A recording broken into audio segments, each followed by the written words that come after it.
Number 1.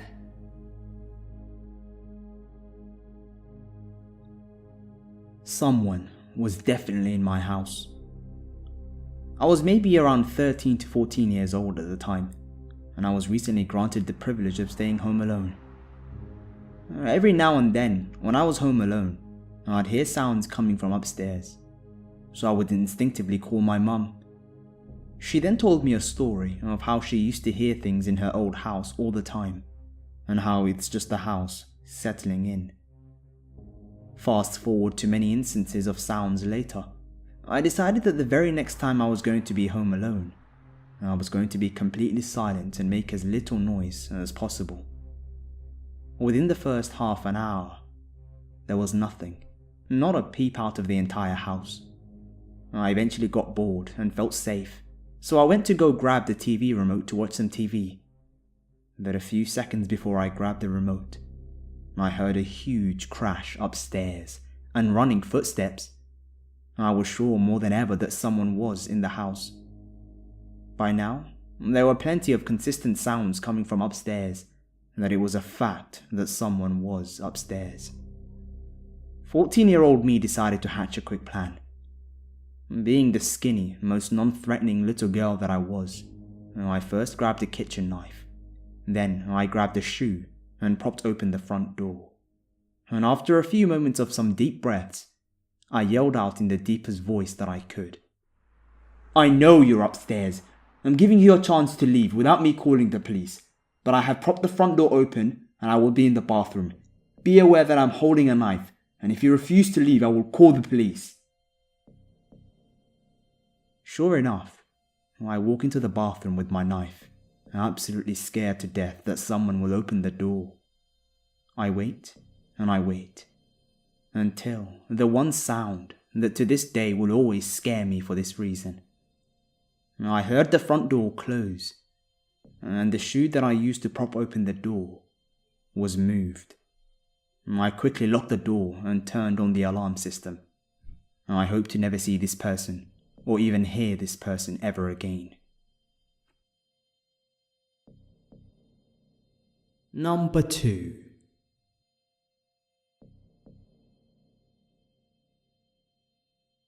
I just came back from dinner with my mum, and we talked about something that happened literally 20 years ago. And while we did, I thought it'd be a good story to share on here. Now, before I can jump in, I need to sketch the surroundings a bit. At that time, my mum was 43 and I was 18. Also, our relationship wasn't the best. Admittedly, that was pretty much my fault. I was a rebellious teenager then, and important for the story, I was caught up in the metal scene, among other things being the vocalist of a black metal band. Those inhuman screeches. It's actually a trick. Next to that, I picked up a liking for weed. My mum stood out less in attire and manners.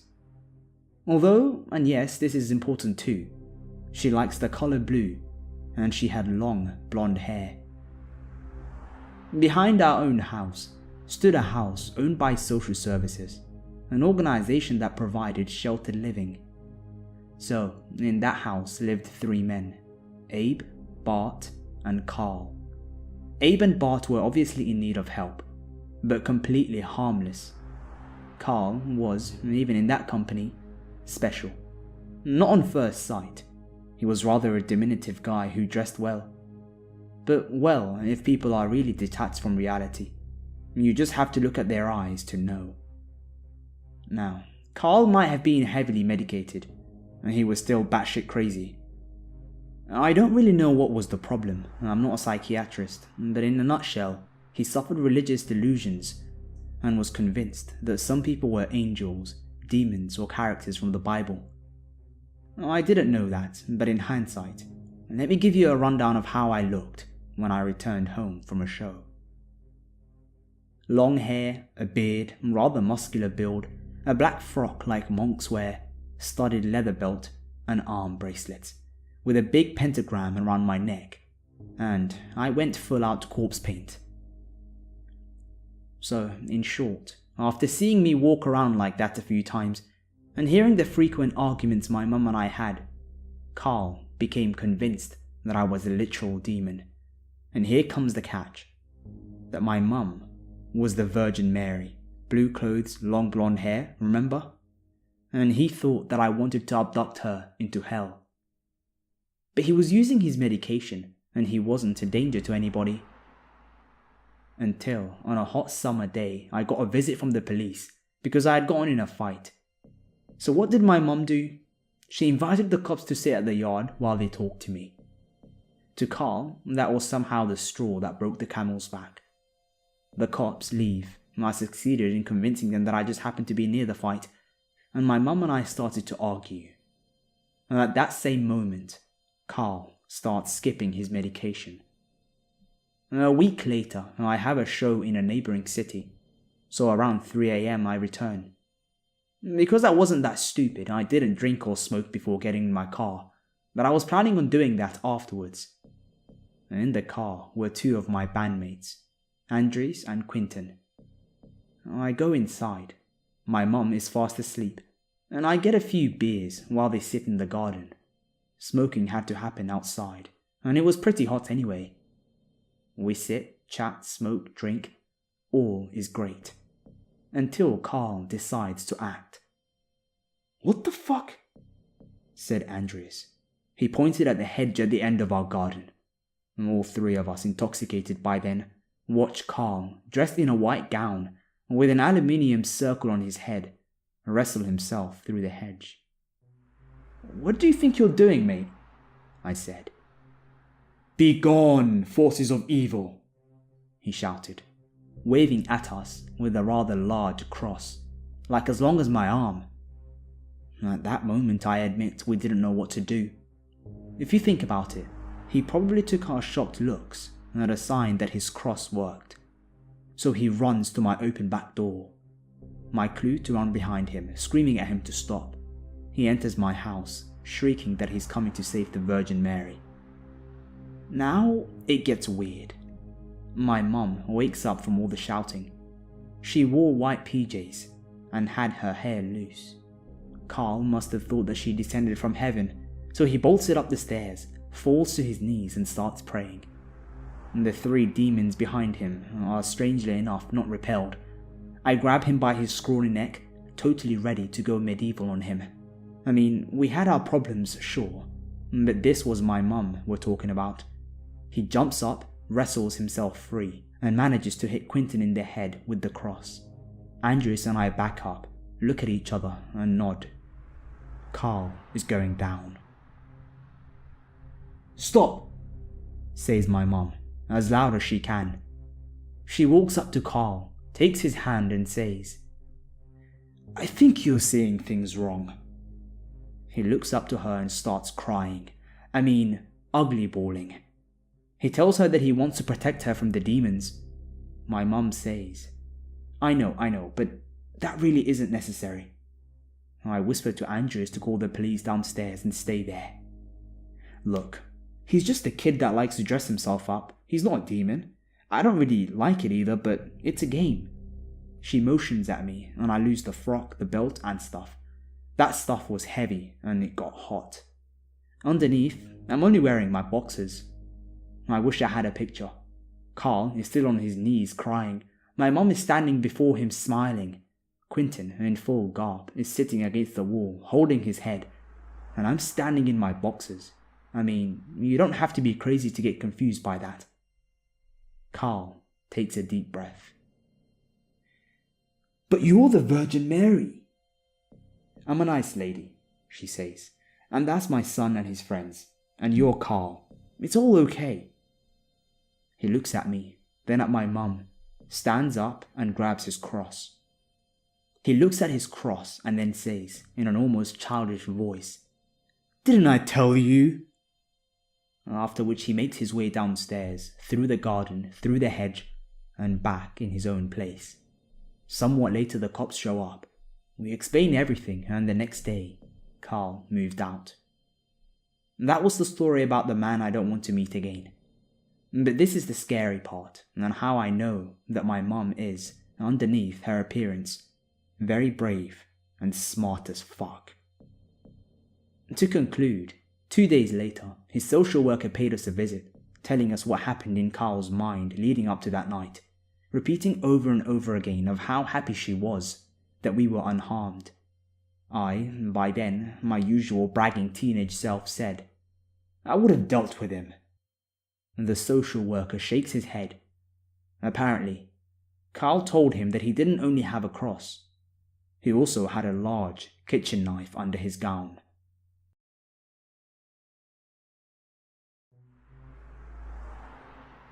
Number 3.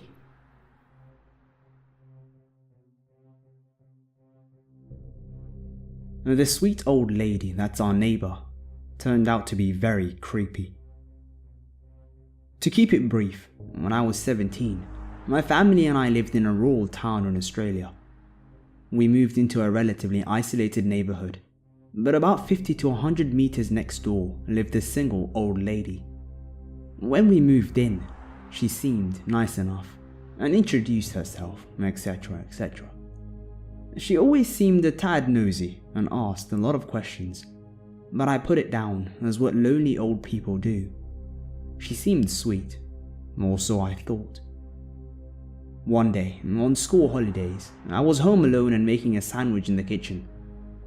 I look out of the window over to her property, and through her bedroom window, I thought I saw a figure in the distance, but it was hard to tell. For some creepy reason, I got my binoculars. I was bored, alright? So I looked over, focused them, and my heart sank into my chest. My mouth dried, and legs shook with shock, as I realized she was staring directly at me. After a few seconds, she made a massive grin on her face. I shut the blinds, told my parents, but they played it off, saying that I must have not looked properly. But that's not the creepy part. The night before we set out to move, my father was in the Air Force. I finished playing around on my PC before going to bed. I woke up to rustling sounds outside. I got freaked out when I realized it wasn't merely creaking sounds in the house. With frozen courage, I peeked out of the blinds ever so slightly, and to my horror, I make eye contact with the old lady directly outside of my window. My body froze and she started quietly laughing, not moving her gaze at all. I shut the blinds, panicked, and shouted for my parents. The three of us searched the outside of the house, but nothing. My dad confronted her and she acted like the phony sweet old lady that she was, with dementia. Thank God we moved out the next day. As we packed our things, something in the back of my mind told me that she was watching me from afar, and it still sends shivers down my spine. I still have paranoia, trouble sleeping at night, and bad dreams. I try to justify it as mental illness or dementia, but it still scares me even though I'm 22 years old. Sometimes I imagine the same old lady outside my window, even though I've moved across the country.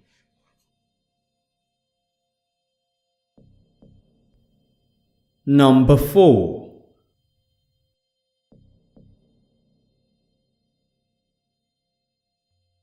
About 7 years ago, when I was 17, my parents went out of town for a weekend and left me at home. This was a pretty common occurrence. My parents trusted me. I would usually spend these weekends away staying with friends or family, as my parents' house was a bit creepy to be in alone, even during the day. We live in a small rural town where everyone knows each other, and generally it's pretty quiet and safe. Saturday, I was supposed to stay with a friend, but her parents decided at the last minute not to let me stay. It wasn't a big deal that I had to leave. I was somewhat prepared to have to go home, because her parents got weird about company sometimes. I left her house, which is about 15 minutes away from my parents' house, around 9:30 or 9:45. While I was on the way, I got a weird feeling that I can't really explain. I just knew that I didn't want to go home and stay at my parents alone. I called my brother and asked if I could stay with him. At the time, he was living with a woman who had a small child. He told me it would be quieter and easier for him to just come and stay with me at home, since his dog would bark if I tried to come in the house. He said he would be at our parents' house in 20 minutes. Side note, that's relevant later. My brother's a relatively scary looking guy. He's about 6'3", 200 pounds, pretty muscular, and covered in tattoos. After hanging up, I decided to stop at a gas station and grab a snack before going home, so that my brother would be there when I got there. I pulled into the gas station. There were only a few cars in the lot, which is typical because this is a small town in the rural south where everything pretty much stops after 8 PM. I parked and walked up to the door. There was a man standing outside the door smoking. He opened the door for me without saying anything. This is normal southern hospitality, especially since I'm a female, so I smiled and thanked him. Inside, there was another man standing by the door. I noticed him staring at me as soon as I came in. He gave me that gross up and down look and said something to the effect of, "Hey sexy, what are you doing alone?" Creepy as fuck. I just ignored him and walked towards the back of the store. He yelled after me and called me a bitch. I still ignored him. I figured he was drunk or high or just an asshole. Most people around here talk a big game, but rarely back it up. I wasn't scared, just annoyed. I got my snacks and paid at the counter. When I walked back up to the door, both men were gone. I was happy to not have to deal with any more catcalling. I began walking across the lot towards my car, which was probably about 100 feet away from the door. As I was walking, I looked down at my phone to see if enough time had passed for my brother to be at my parents'. When I looked up, the arsehole who had hit on me earlier was standing at the pumps staring. I looked at him for a second and continued walking. "Hey, you know you're supposed to answer a man when he speaks to you, right?" he said. I remember saying something snarky back to him and getting in my car. He looked pissed at my sarcasm. I locked my doors as soon as I was in my car, started it, and realized the man had disappeared. I looked around before pulling out of my parking spot only to realize that both men were sitting in a car facing mine across the lot. They were both staring at me and talking, occasionally even pointing towards me. I just stared at them, defiant and pissed. I didn't want them to think that I was scared.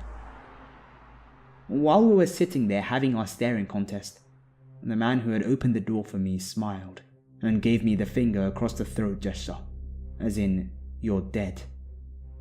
I rolled my eyes and pulled out of the gas station annoyed. To my dismay, they pulled out behind me. I hadn't been scared up until that point, because, as I said, most people here are a lot of talk with no follow through.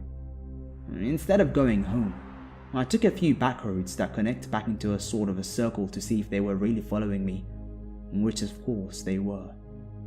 When they realized I was testing them, they drove up really close to me and started laying on the horn.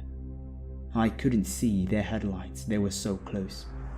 I called my brother and told him what was going on. He told me to come home straight and that he would handle it. So I started to drive home. The two assholes were still on my ass blowing the horn. Even with detours, I was only about 3 or 4 minutes from my parents' house. I slowed down to pull in the driveway and was immediately relieved.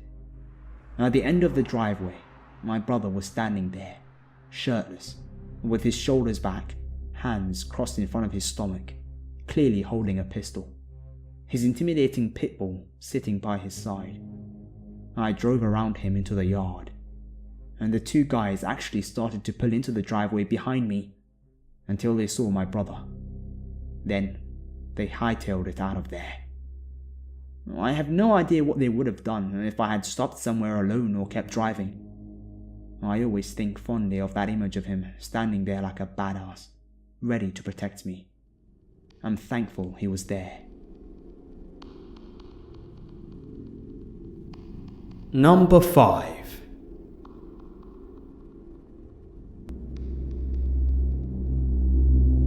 I was a junior in high school back in 2007. I had just gotten home from being out with two of my guy friends who recently went off to college that year. It was probably 8 PM when we got back to my house. It was almost completely dark outside. When I pulled into the driveway, my mum caught me in the garage and asked if I knew the guy sitting in a silver SUV across the street from our house. I told her no, but she kept questioning me about it because she said that this guy had been sitting in his car for over an hour and kept pretending to shuffle through things in his car whenever my mum caught him looking towards our house. Again, I told her I had no idea who that guy was, but we were going to make some popcorn and go inside to watch a movie downstairs. I should note that we lived on the first tee of a golf course, so we were right next to the putting green. Across the street from our house was the 9th hole, so we only had one neighbor, an elderly couple, to the right of us before you could drive down into the subdivision. We go downstairs and start up a movie. We've been home for maybe an hour or so when my friend asks, "Do you see that?" I was like, "See what?" And he said, "I think I just saw something move outside the window." We had ground level windows that ran the entire length of the basement, my room, the office, and the living room. I brushed it off because I remembered my mum saying something about growing a rose bush up a trellis in the backyard. My friend was like, "No, that's a person. I just saw a phone light up." My two friends immediately ran upstairs and yelled at my parents to call 911 because someone has been watching us. The guys go running outside and find the guy who'd been watching us. He had ran behind our neighbor's house, and my friends caught him with his hands up in the middle of the street. The silver SUV was gone. My friends asked him what he was doing, but the guys just started running towards the 9th hole of the golf course across the street. He ran behind our big stone neighborhood sign where his silver SUV was now parked.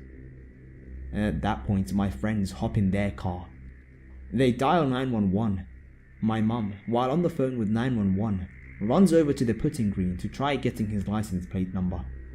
He almost hits my mum with his car before flying out of our neighborhood. He makes a left-hand turn to get on the highway. He's in such a hurry to get away that he turned into oncoming traffic. He stayed on the wrong side of the highway and dodged cars for a while, before he finally sped through the grass median and got on the right side of the highway. He pulls into a gas station in the next town over, 10 miles south of our town. My friends pull into a hotel parking lot across the highway and main road that runs through the town and watch him. 911 tells them that they were on the way. The guy begins taunting my friends from the gas station. 911 tells them to stay put and not to get out of the car. Police finally arrive after a few minutes, and the guy once again tries to run. They finally corner him against a dumpster behind the gas station. They start to question him, and the guy won't give up any information to the police. They can't get a name, address, reason as to why he was here and what he was doing. They finally get a warrant and are able to search his car and cell phone. He lives in Kansas City, which is about 3.5 hours away from my town. They also found large black 55 gal trash bags, rope, tape, and medical equipment in his car. He had erased everything from his phone and called the same number over 20 times in the 10-minute drive to the next town. The cops asked him what he was doing behind our house, and he tells them that he sells medical equipment and that his girlfriend used to live in the house 4 or 5 years ago. But that was a lie. We built our house from the ground over a year ago before this happened. 4 to 5 years before, the golf course wasn't even there. It was just a field. All I remember after that was a police officer looking incredibly defeated and taking off his hat to greet my parents. He said it would probably be better if I didn't hear what happened, and no one told me until I was well into college. Basically, there was nothing that they could do. The cops didn't believe the story or anything that the guy told them. But since he didn't have a record, they couldn't hold him. They didn't have any hard evidence of wrongdoing. And they said if he ever gets caught doing something like this again, he would face charges, and that there was nothing that could be done at that point in time. The only thing the cops did recommend was my parents keep a close eye on my social media. MySpace was huge back then, because anyone can see your profile. So after that, I've always been careful of what I post on the internet, and always watch my surroundings.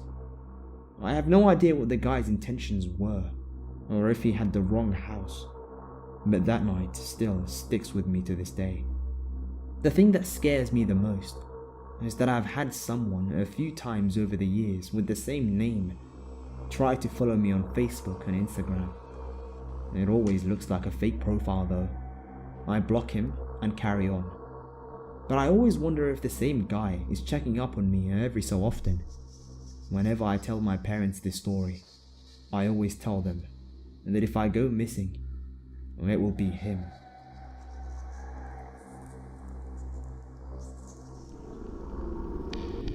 Number 6. By far, this has been one of the scariest moments of my life. I lived a pretty sheltered life as a child. I'm an only child, and as is sometimes the case with only children, I lived an extremely overprotected life. My mom drilled stranger danger in my head since preschool, and would always stress the importance of being safe. Never go into a bathroom by yourself. Never get into a stranger's car. Never drink from an open bottle. Always ask for permission. Always stay within an adult's eyesight. I have to admit that half of the time it went in one ear and out the other. As a preteen, I thought I knew it all and hated the constant nagging. However, I get where she was coming from now. My mum was a recent widow and was adjusting to the role of a mum and dad, trying to shield me from the horrors that I'm only now beginning to see. We lived in an area that used to be a quaint little dairy town, but over the years had gone downhill and became crime-ridden. The dairy farm fell out of business, and in its place they constructed homes. It wasn't a bad place to live, but it wasn't the best either. I grew up thinking that it was a common occurrence to hear helicopters fly by, announcing that they were looking for someone. The cross street from my house led to a park that was known for gang activity, where almost every weekend someone would either be found dead or beat up, but it was okay because we didn't live on that end of the street. We knew most of their neighbors, and if we didn't know them by name, at least knew what they looked like. Despite it not being the best neighborhood, it was pretty quiet and we felt safe. By the time I was in 7th grade, I finally had gotten some freedoms. My best friend Tiffany and I would always take turns spending the night at each other's houses, but most of the time she would come to mine. Tiffany had a little brother that would always pester us, and she liked coming over to my house because we could talk about boys without her little brother trying to eavesdrop. I think my mum preferred it that way too, because she was more lenient with us, knowing we were safe at our house. She even would sometimes go on her daily walks and leave us at home by ourselves for about an hour or so. We loved it. I'm not sure what had happened on this particular day. We probably ate pizza, sat on my front porch outside as the sun set, and listened to the radio at way too high of a volume. Perhaps this was even one of those nights where my mum left us home alone for a while. I wish I could say I saw something out of the ordinary, or felt uneasy, but I didn't. After it got dark, we retreated to my room. My room has 2 windows. One faces the backyard, and the other faces the street. I like natural light as much as possible, so, as usual, the blinds were open. Even though it was now dark outside, which meant that people could see inside, but we couldn't see out, I still left them open. I was too lazy to climb onto my bed to close them, and had a false sense of security knowing that there was a tall pine tree directly in front of my window. With the tree in front of the window, I felt protected, almost as if my room was invisible to the outside world. As the night grew quieter, we decided to build a fort out of sheets and tell scary stories. By this time, it was really late at night, and my mum was fast asleep in her room. After the first story, or two, I started to grow uneasy and got up to close the blinds. I was creeped out, thinking that someone could be lurking outside, peeking in, but figured it was all in my mind because of the stories we were telling. We got through a couple of more classic stories and started talking about true ghost stories, things that relatives claimed they saw or heard. Our eyes were watery, hearts pounding, muscles clenched when suddenly there was loud, furious banging on my bedroom window. It wasn't a knock that grew into a series of louder knocks. It was an angry knock that you felt through your body. My heart was pounding in sync with each subsequent knock. I sat there frozen, not knowing what to do. My mind was frantically trying to make sense of the situation. It just didn't make sense that someone would be knocking on my bedroom window so late at night. We have an iron gate that surrounds our house, and it's pretty loud. I was surprised that we didn't hear the gate open. Even then, the front door is 5 feet from the gate. Why didn't they knock at the front door first? My room is all the way in the back, and wasn't even the first window with a light on. You pass by 2 other windows before you get to mine. A million questions running through my head, and my brain comes to the only possible conclusion. It's Tiffany's little brother trying to scare us. Yeah, because it makes that a 10-year-old boy walked over to my house in the middle of the night to scare us. In what felt like ages, but was most likely a matter of seconds, I finally came to the realization that it wasn't her little brother. The knocks continued. They were loud and angry, yet no one was saying anything. We were both frozen in fear. I just wanted to stay hidden in the fort, where I couldn't be seen. What if whoever was knocking was peeking in through the cracks in the blinds and watched me as I crawled out from under the sheets? The thought of it made my every muscle weak. And then, silence. The knocking had stopped. I felt my body ease up a bit. Maybe whoever was out there had left. And cue teenage brain. We decided to go and investigate. My mum was blissfully unaware of what was going on, still fast asleep. We slid out of the fort and tiptoed down the hallway towards the front door. Adrenaline pumped through our body as we decided one of us would sneak to the front door and look out the peephole or window and see if we could see something. Neither one of us wanted to be the one to do it, but it was my house, so I volunteered. All the doors were locked, the windows have bars on them. I just had to be as quiet as possible. Beneath every step I took, the wood creaked and groaned. After a few minutes, I finally found myself standing at the front door. My whole torso felt numb as I inched my face closer to the peephole. Holding my breath, I look out and I suddenly felt hot and cold at the same time. I didn't know whether to keep looking out or slink back down. I think a little part of me convinced myself that the porch would be empty that night, but instead, standing on my porch was an unfamiliar man. I have no idea who this man is, but he's standing awkwardly close to the door. Something about this just didn't seem right. What threw me off the most was that he was just pounding on my bedroom window 15 or so minutes ago, and now he was standing at the front door so calmly and quietly.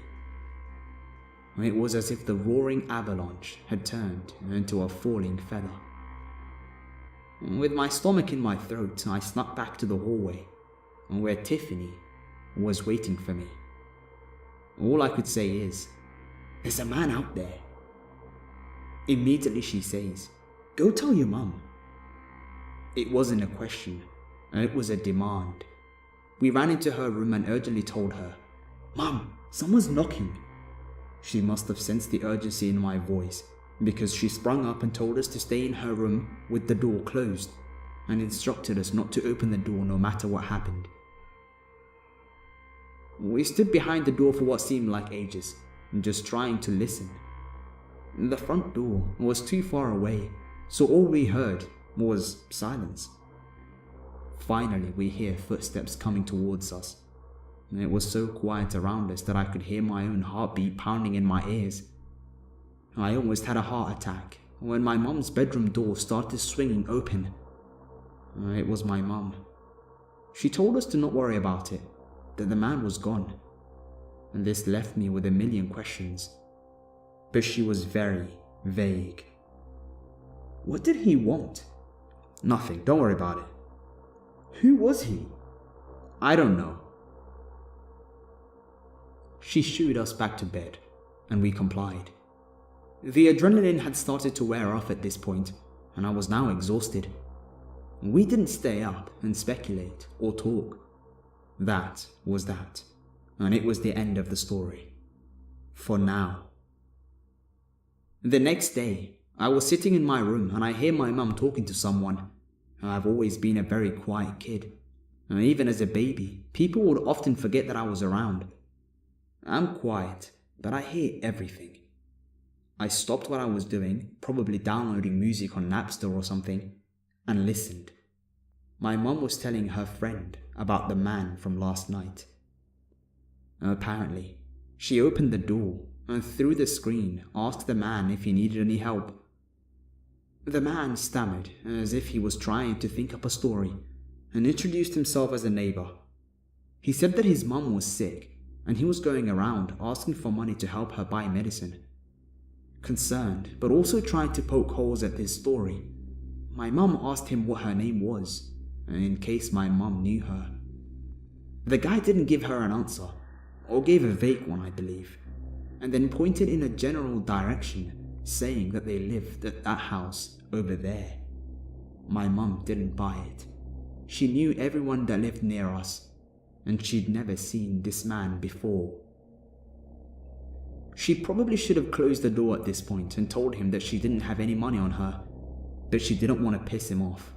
She didn't know if he was armed or dangerous, and thought maybe he's just a junkie and will run off if I just give him a bit of cash. Luckily, she had fallen asleep in her clothes, so as she reached in her back pocket, she found $5, change from the pizza we had ordered earlier. She unlocked the screen door and handed him the cash. The man started to get more aggressive and growls. "That's all you have?" Now, my mum is starting to sense something more sinister in this man.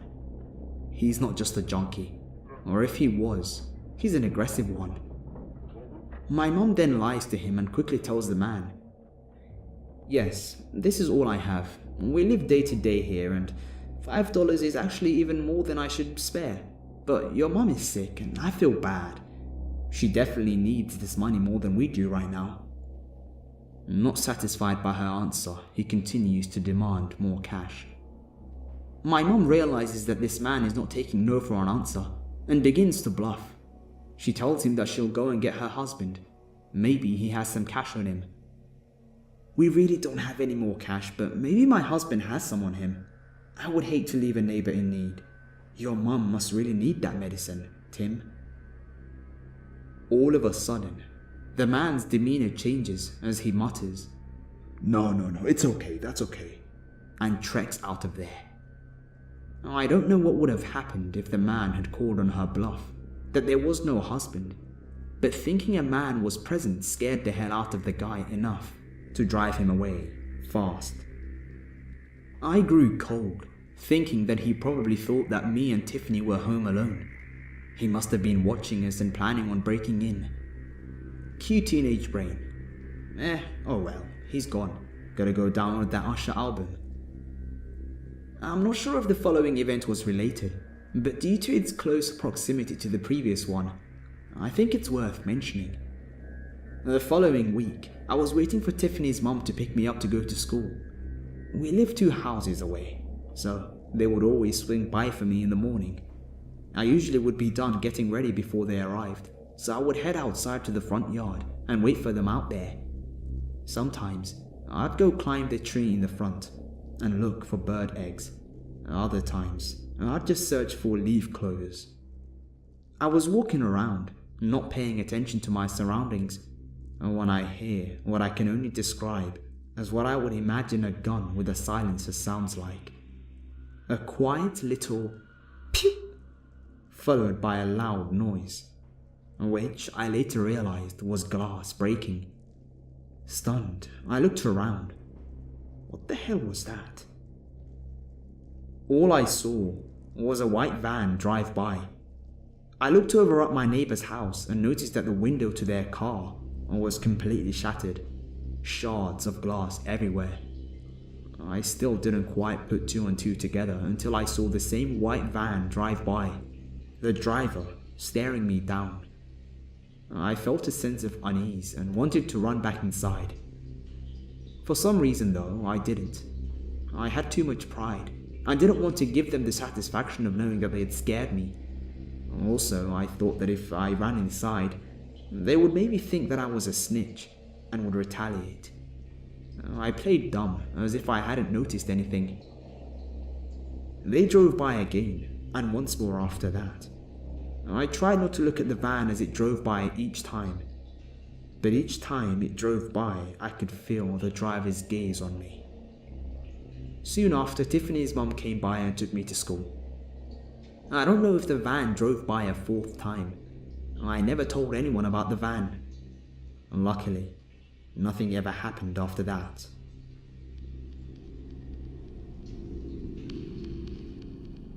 Number 7.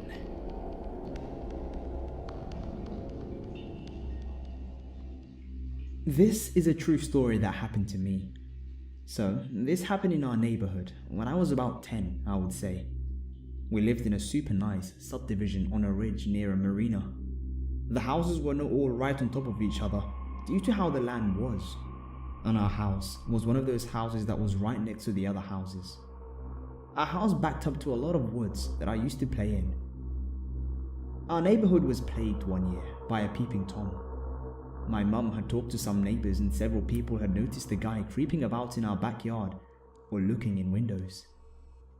One neighbor said that she and her husband had another couple over for dinner, and when the ladies went out into their backyard down to the woodpile to get more firewood, they noticed a man standing just inside the woods, staring at them.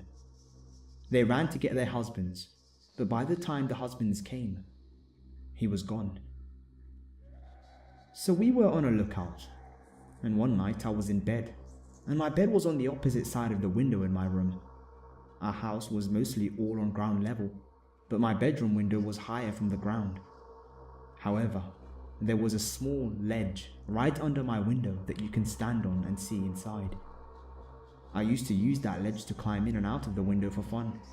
I even put a slide under the window once and would slide out of the window. So, one night I'm in bed and I wake up for some reason. I look out of the window and the floodlights were on in the backyard, and I nearly saw the outline of a man's shoulder and head in the window. Like he was standing on that ledge just trying to look in. I scream and get my parents, and of course, he's gone by the time they get there. My mom tended to believe me, but my dad said that I was just dreaming. I made my dad search the entire huge house though before I went back to sleep. A report came in from the neighbors that the boats down at the marina were getting broken into. My guess is that the peeping Tom was breaking into the boats for food or to sleep in. Well, it all came to a head one night, and lucky as we were the family that got the worst of it. Our house was like one level on top and had a basement. Well, the master bedroom had these huge windows that went all the way to the ground. They would even be opened and just had the screen. You see, you turn the handle and you simply open out. My parents were lax when it came to security and would leave the damn windows open while they slept if the weather was nice. So, my dad was gone at night, which was not abnormal for him. He was gone at night a lot. which perhaps Peeping Tom knew if he had been watching us.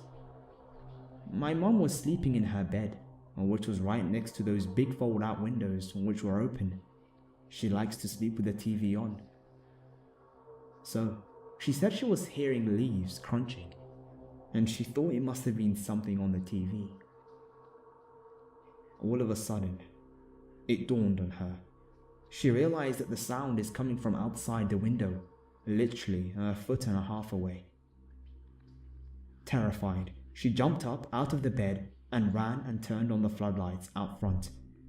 And right there, surprise, surprise, in that window was the outline of a man. The man was literally just standing there, and all he had to do was kick the screen and step into the house. It was that simple. We did have an alarm system, so my mum runs and hits the panic button, and the alarm goes off. She said the guy bolted as soon as she did that. I was asleep in my bed while this was all going on, and I woke up to the loud blasting of the alarm, and the cops arrived very shortly after that. The cops were too lazy to go into the woods looking for him. My mum said that he ran into those woods behind our house that I like to play in. They did take an unmarked car and drove around to the other side of the woods to see if they would catch him when he came out of the other side. But of course, they never found him. Maybe the guy almost getting caught was enough for him, because after that night, the Peeping Tom was never seen in our neighborhood again. I suppose he moved on, but not before he literally scared the living daylights out of me and my mother. The lesson that this incident had taught me is that I should never, ever sleep with the windows open. Number 8.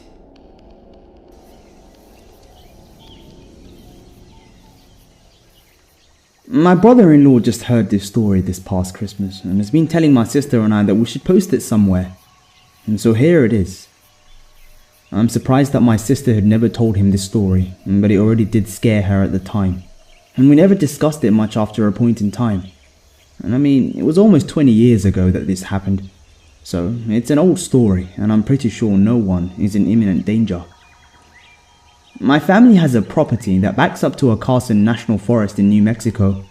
It's been in the family for years, and my sister and I both spent our summers up there. It's gorgeous, nice and green, cool mountain air in the summer. It was always a relief to get up there and away from the dusty ranch. My dad was ex-military, and having 2 daughters, let's just say we did lots of outdoor stuff. He taught us survival skills and how to defend ourselves. We hunted and fished and did lots of camping and hiking. To us, it was always a fun time, but I guess he felt the need to pass on his skills to us. We spent several weeks in the summer up there hiking with him and exploring the old cabins, mining communities, and checking out the Big Ditch project that was built for Red River back in the 1800s. I think that's a correct date for that, but I'm not entirely sure. Anyways, it's a great place to hike with some beautiful high mountain lakes, streams, and lots of wildlife. This happened when I was in college and my younger sister was still in high school. My dad was still at home as he had to work, and he would come up every few weeks to spend time with us. We were up there with our mum, and she mainly spent time in town or around the property painting. We spent our time on the jeep trails or hiking and sleeping. It was late June, maybe early July. I think we decided that we were going to hike up to Lost Lake. It's one of my favorite lakes up there, because if you look at it from a certain angle, it looks like a heart. We set off in the morning and were prepared. We both had a small pack, our water, some snacks, and we both had a small hammock that we planned to set up once we get to the lake, so we could just enjoy the area for a while. I'll admit to being an outdoorsy person, and I swear, when it's quiet enough, you can hear the trees talk. We also both always carried a knife when we hiked. My dad always insisted that we have something with us, just in case an accident happened, or we just needed it. The hike was going good. Since the summer cabin is pretty far up the valley, we just set out on foot to the trailhead. To get to Lost Lake, you take another trail that goes up to Middle Fork Lake. Then you break off that trail for Lost Lake. We run into a few other hikers, but they are going to Middle Fork Lake, and we were pleased because it looks like we could possibly have Lost Lake all to ourselves. It's a pretty good hike with some long switchbacks at the end, but totally worth it because the lake is just beautiful and a very pretty emerald green color. We got there and we saw that we did have the lake to ourselves. We hiked around the lake and decided to hike back a bit and to find a good spot to set up our hammocks. We walked into the tree line, and the first thing my sister said was, "Do you smell that?" And yes, I did. It was a dead animal with the strong scent of blood. We had both done lots of hunting and knew that smell, and that's when I saw it. Placed around the carcass in a circle were its organs and entrails. But it wasn't like it was being cleaned. It's like they were placed in a certain arrangement, with little piles of rocks in between everything. Now, I know how some people get disgusting with their skills, and I've had some guys try to gross me out, but I don't fall for that crap. However, this made me very uneasy. It wasn't being cleaned. Something specific was happening. It was arranged in a certain pattern. There was a meaning behind it. I stepped back from this weird circle, and then my sister starts to say my name, but she stops mid-sentence. Because at that point, a guy appears out of nowhere. He looked as if he just climbed out from the inside of the deer because he was covered in blood and doesn't have much clothing on. At first, I thought he didn't have anything on, but honestly, I didn't try to check him out. He was standing back, away from his gruesome little circle, just standing close to a group of trees that were pretty close together. He was maybe 20 feet away from us. I think he was trying to hide from us. Not for sure, but my dad had always taught us that if we ever found ourselves in a situation where we didn't feel in control of it, to do something in our power to try and take control of the situation. Do something that is going to take the other person by surprise. And don't do what they expect you to do. So, this was raging through my brain, and I also could tell that my sister was about to freak the hell out.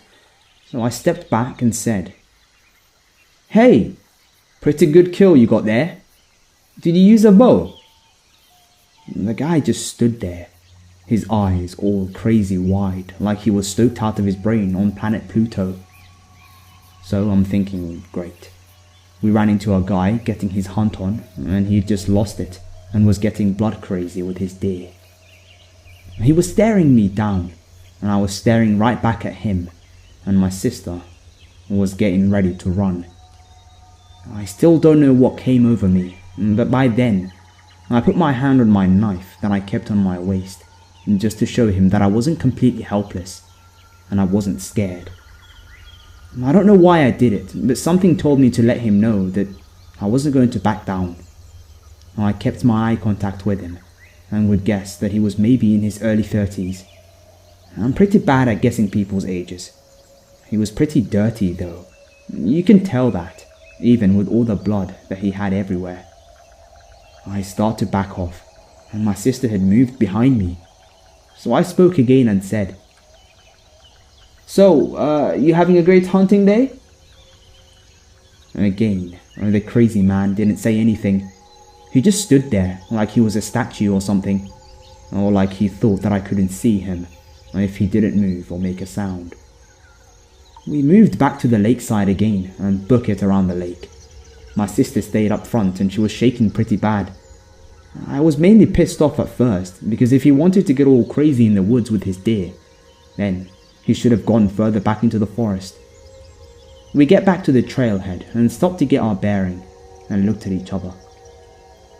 I was scanning the forest line to make sure that we weren't being followed, and my sister was still in shock. We started going down the trail pretty fast, and I was hoping that I could keep my sister together until we could at least reach the Middle Fork Lake Trail, or that we would even run into some more hikers. But the odds weren't good on this particular trail, because you have to get an early start on the Lost Lake Trail, and by now, it was late morning/afternoon. We were making good time and hadn't discussed what we saw, and just started hiking back down. I started to get that feeling when you know you aren't alone. I kept checking, but I didn't see anything, or even hear anything at first. My sister refused to look back and just kept going, but I felt that I had to keep checking to make sure the idiot wasn't following us. That's when the first stuff came flying at us. It was some small pebbles, but it really pissed me off because it was obvious that someone was throwing them at us, and it could have only been that guy. My sister was almost running at this point, but I'm a mouthy smart aleck. I blame the Texas upbringing, and darn it, this is my forest. I'd grown up here, and these were my lakes, my trails, and I wasn't about to let some crazy dude ruin it for me. I started yelling back that he needed to go back to his deer and leave us alone. At this point, my sister is telling me to shut up and just come on. And I'm thinking, no way, and this guy is just trying to scare us. The pebbles stopped, and then we started hearing barking and growling noises. My sister said, "Now he's fucking growling at us?" And I just told her to just keep going down the trail and ignore it. He was behind us pretty much the whole way down, growling and making these barking noises every once in a while, but I never caught a glimpse of him. Once we got close to where the trail joined in with the Middle Fork trail, he seemed to back off. I never caught sight of him behind us, but I could hear him and I just knew that he was there. We started going down the rest of the trail. My sister refused to stop or look behind her, so I kept checking every so often. I didn't see anything or even hear anything anymore. We started to discuss what had happened, and she felt like he was very sinister, that he had bad intentions, and she felt that we'd been in some serious danger. However, I had a different take on it. I felt like he was just getting his kicks out of scaring two girls. I mean, he'd have to have heard us coming around the lake. We weren't being quiet, and it was the opposite because there were black bears up there, and we would always try and make as much noise as possible while hiking, hoping to scare off any bears in the area so we wouldn't come across them. To this day, she still thinks he was sinister, and I think he was just trying to scare two girls and was getting his kicks out of it. We told our parents, and my dad didn't like what he'd heard. He did teach us some more close-up defense skills after that day, and forbade us from ever going hiking alone or just the two of us again. We didn't hike up that trail for several years after that. I freaked my sister out, and I just didn't like remembering a time that I was scared in the forest that I considered my own. I didn't know it at the time, but after we had gotten back to the house and told my mum, she'd called up some of the neighbors, and a few of the men hiked up there the next day to check things out. They did find deer carcass and some empty hiking packs, like what day hikers use, but they were empty. They also found a rustic campsite further back in the woods that had been cleared out. Number 9.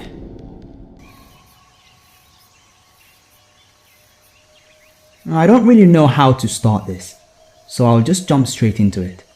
I will try to keep it as short as possible, but also I want to make sure that what I'm saying is clear. I'm a photographer, and there is a nature preserve maybe 2 or 3 miles from my house. I don't live in the best of areas, so it's one of the few places that I could go within walking distance to get a decent shot when I need one to post for my social media. Being maybe 19 at the time, I was fortunate enough to have my mother to drop me off on this occasion. The plan was for her to show up a little over an hour later to pick me up, to save the multiple-mile trek back to our little home. Unfortunately, that isn't how things panned out. Just as we pulled up, another car did as well, just a few seconds later. My mother was a little bit suspicious because it isn't a very popular destination. But mothers always worry, so I ensured her that I would be fine and allowed her to head back home to do things she needed to do. There are 3 different ways you can go initially. A path that leads left, one that leads right, and one up the middle, They all kind of loop back around to the same spot, but it's a solid mile before it does so. I opted to take the middle trail as it's the most scenic, but paused near the entrance as I was still adjusting my equipment and taking some test shoots before moving deeper where I might potentially see wildlife or something worthwhile. This is when the man who pulled up after I did came in and proceeded up the center trail as well. I continued fidgeting with my equipment even after having it properly adjusted as I waited for him to pass me. And as he did, he attempted to talk to me, something along the lines of, "Getting good photos?" Which any photographer will try and get when they're out shooting. I responded with something simple and kind, but also in a dismissive tone, because I had no interest in continuing to converse with him. Something about him made me incredibly uncomfortable. So uncomfortable, in fact, that I decided to stay in that initial entrance area to photograph some boring-ass plants, and even after he disappeared around the bend and out of my line of sight. I'm so thankful that I did that, because within 5 minutes, he somehow managed to complete the full loop and end up back behind me. The loop takes me at least a solid 15 minutes to get through, and even when I'm in a hurry, he either busted ass to circle back around me, or took a shortcut to do so. Noticing I was still by the entrance, he passed me again, walking through the exact same way that he'd just been. And this is when I knew that there was something absolutely going on. I stood there and watched as he walked the exact same path, even down and around the bend out of my sight. I continued watching in the distance down at the bend, where I lost sight of him for a few seconds. And what do I see? Him peeking around the corner to see me, watching me. Once he noticed that I saw him, he disappeared again.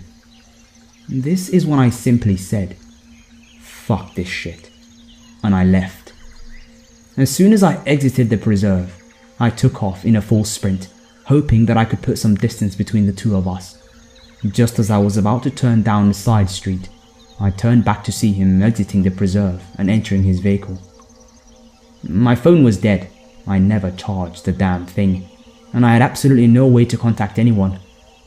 I was at the point where I contemplated running up to someone's house and asking them to help or call someone for me, but I was worried that I would seem like the crazy person. I turned the corner, and once again, we no longer had sight of each other. I was out of breath and unable to keep running. I just began to pray that he was no longer going to follow me. Maybe this was all just a weird coincidence, right?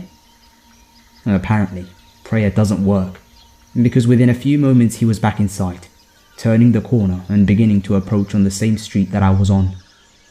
My mind was racing with all the possibilities of what he was going to do, but without much time, I decided that I wasn't going to give him the opportunity to do anything.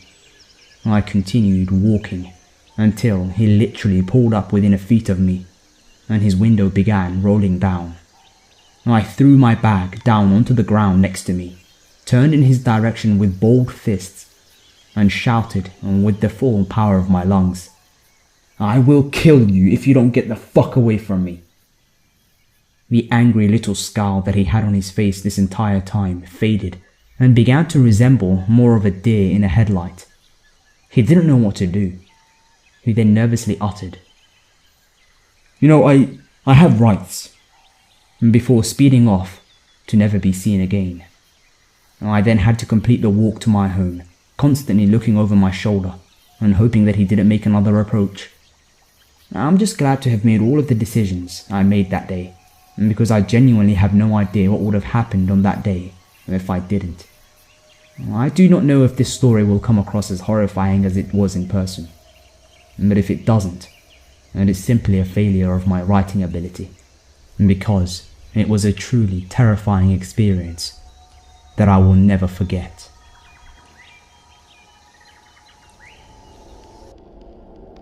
Number 10. A few months back, my girlfriend and I were bored hanging around the house and spontaneously decided to go out for a hike. We don't go hiking often, but the idea appealed to both of us, and even though there was only about an hour left of light, we figured we had enough time to go enjoy a hike before it got too dark. We quickly fill up our water bottles and put on the best walking shoes we had, and we were out of the door, driving up into the mountains. Around my area, there are many hiking trails, with the variety of trails increasing as you go up into the mountains. We tended to stay around the base of the mountains, in the occasional case of us hiking, where most people would still be walking, but we wanted to change things up and progressed further up the mountain road to a trail a friend of mine had mentioned.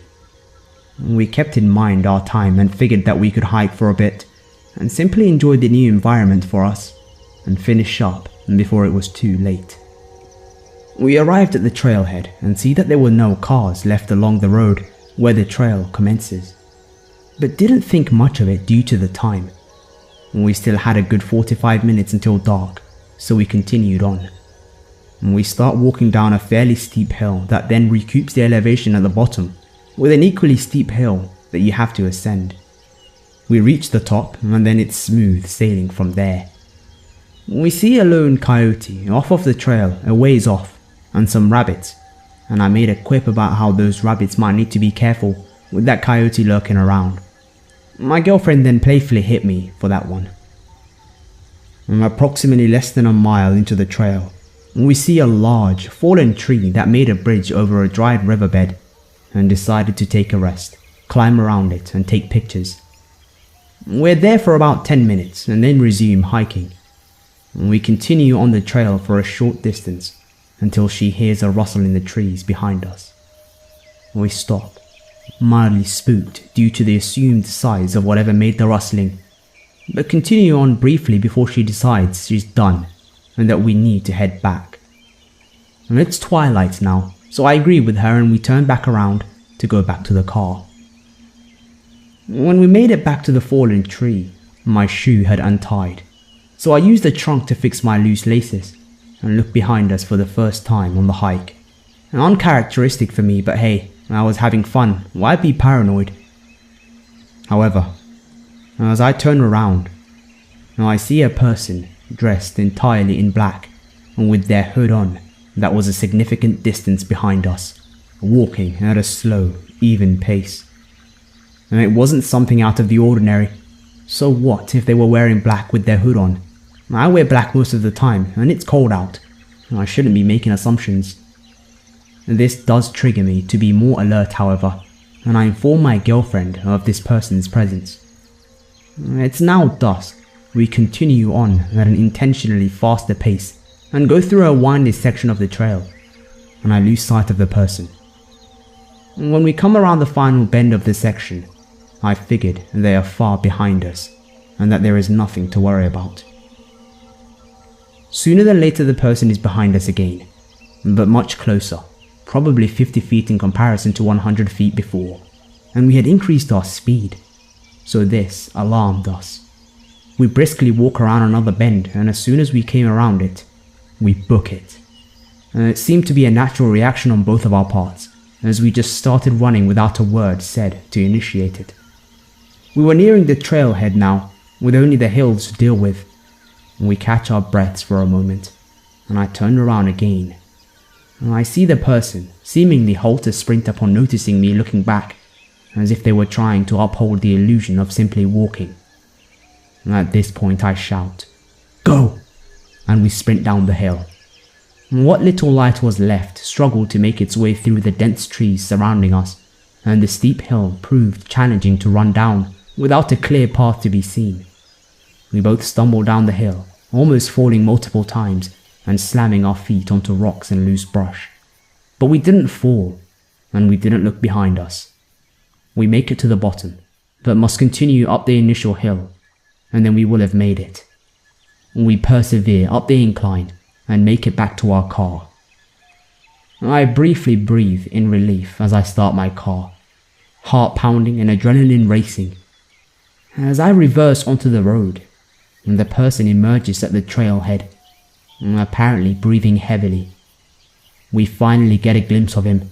His hood had fallen off of his head, exposing his pale complexion and dead eyes that were only illuminated by a single lantern at the start of the trail. He was holding something in his hand, but it was too dark to see, and I was not interested in sticking around to make out the object.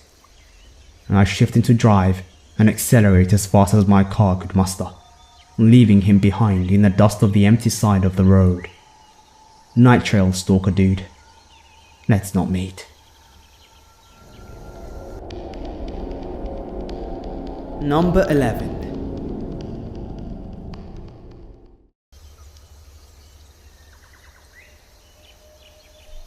Around 9 months ago, me and my partner had just bought a new 6-month-old boxer dog to keep our 3-year-old Labrador company, and decided it would be a good idea to take them for a walk in the countryside. We live close to a large city called Hull in northwest England, and decided to go for the walk in rural-ish area north of the River Humber that ran through the city. Upon getting to a village close to a local landmark, a World War II army fort, we decided to walk close by and through the small patches of forest close to the nature reserve. We walked along a grass bunker towards the forest, and suddenly my partner pointed out 2 young men had begun walking up the bank from the woods in a diagonal manner as if they were trying to cut us off.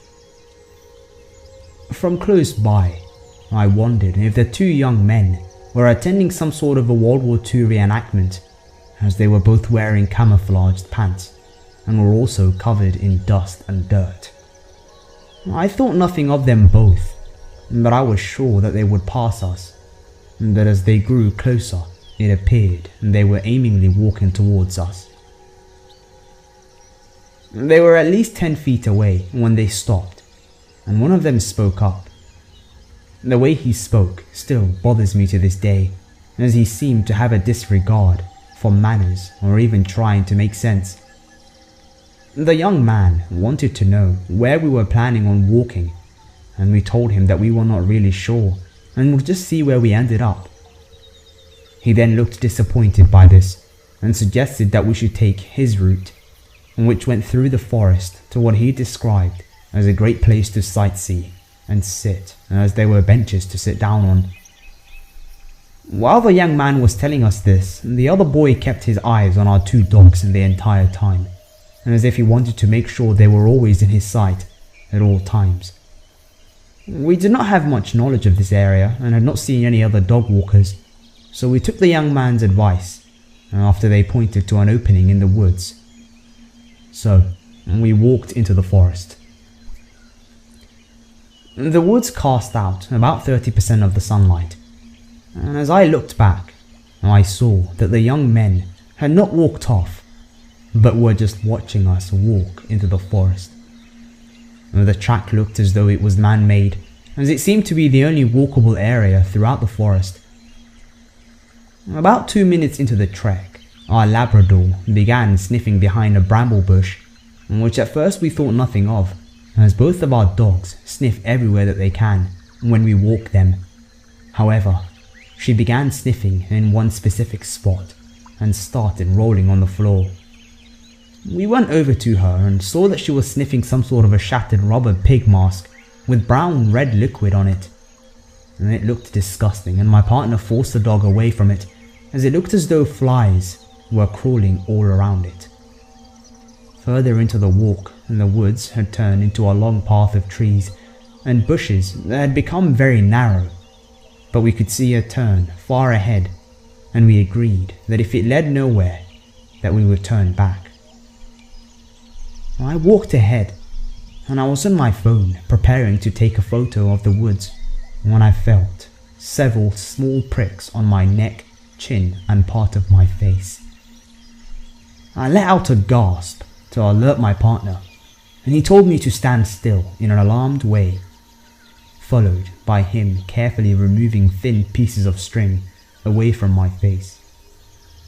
As it turns out, someone has tied fishing hooks on lines to a tree in the walkway.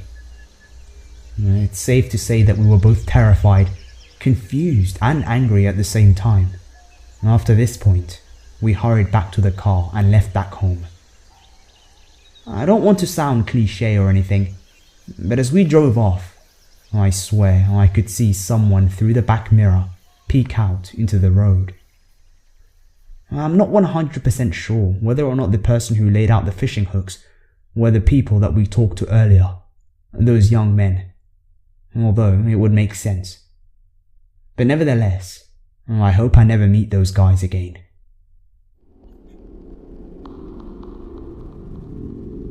Number 12.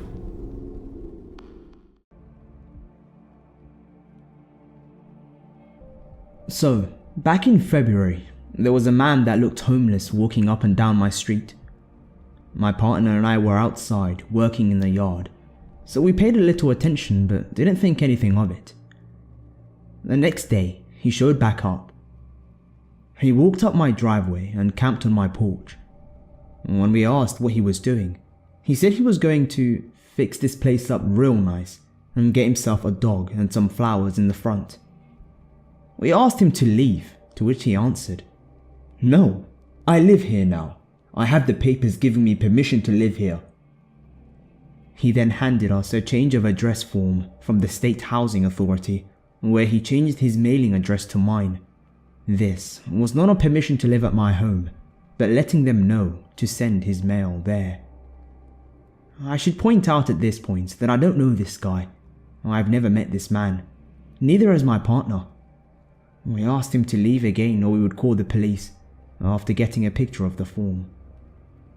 I spent all day on the phone with the state housing agency trying to figure out what the hell was going on, but they had no answers. A week goes by and we don't hear from the man. Then I walk out to check my mail, and he's waiting at the mailbox.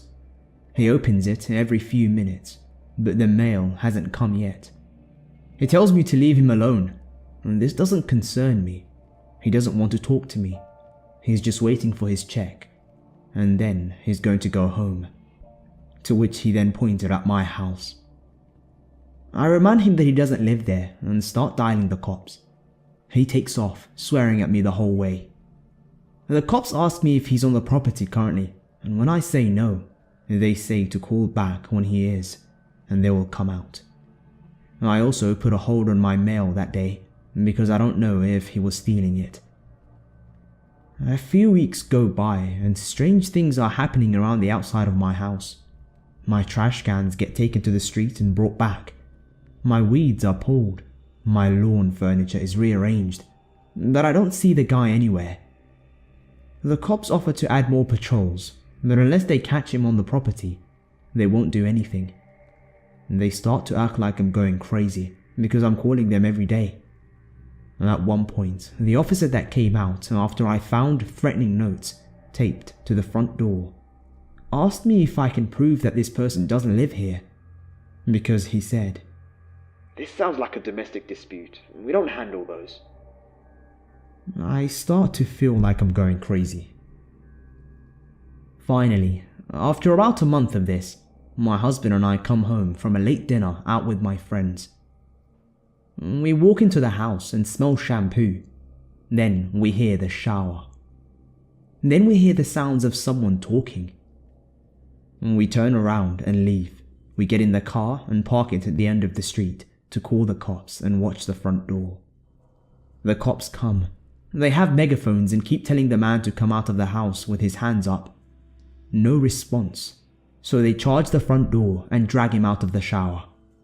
There is a struggle and he starts to fight back. He can't believe he's being treated like this in his own home. How dare they? We can hear him yelling from a vantage point at the end of the street. He won't come willingly, so the cops taser him in my front hallway.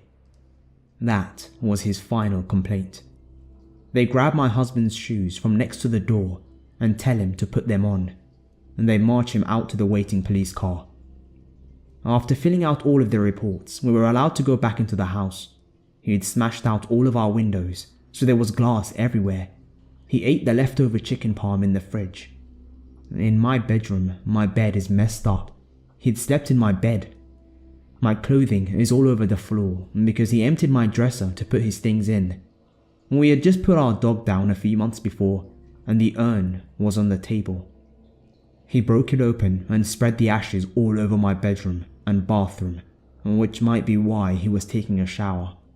He used an entire $90 bottle of skin serum and almost the whole bottle of shampoo, but he had folded all of my towels that he'd taken into the bathroom with him nicely and hung them on the rack.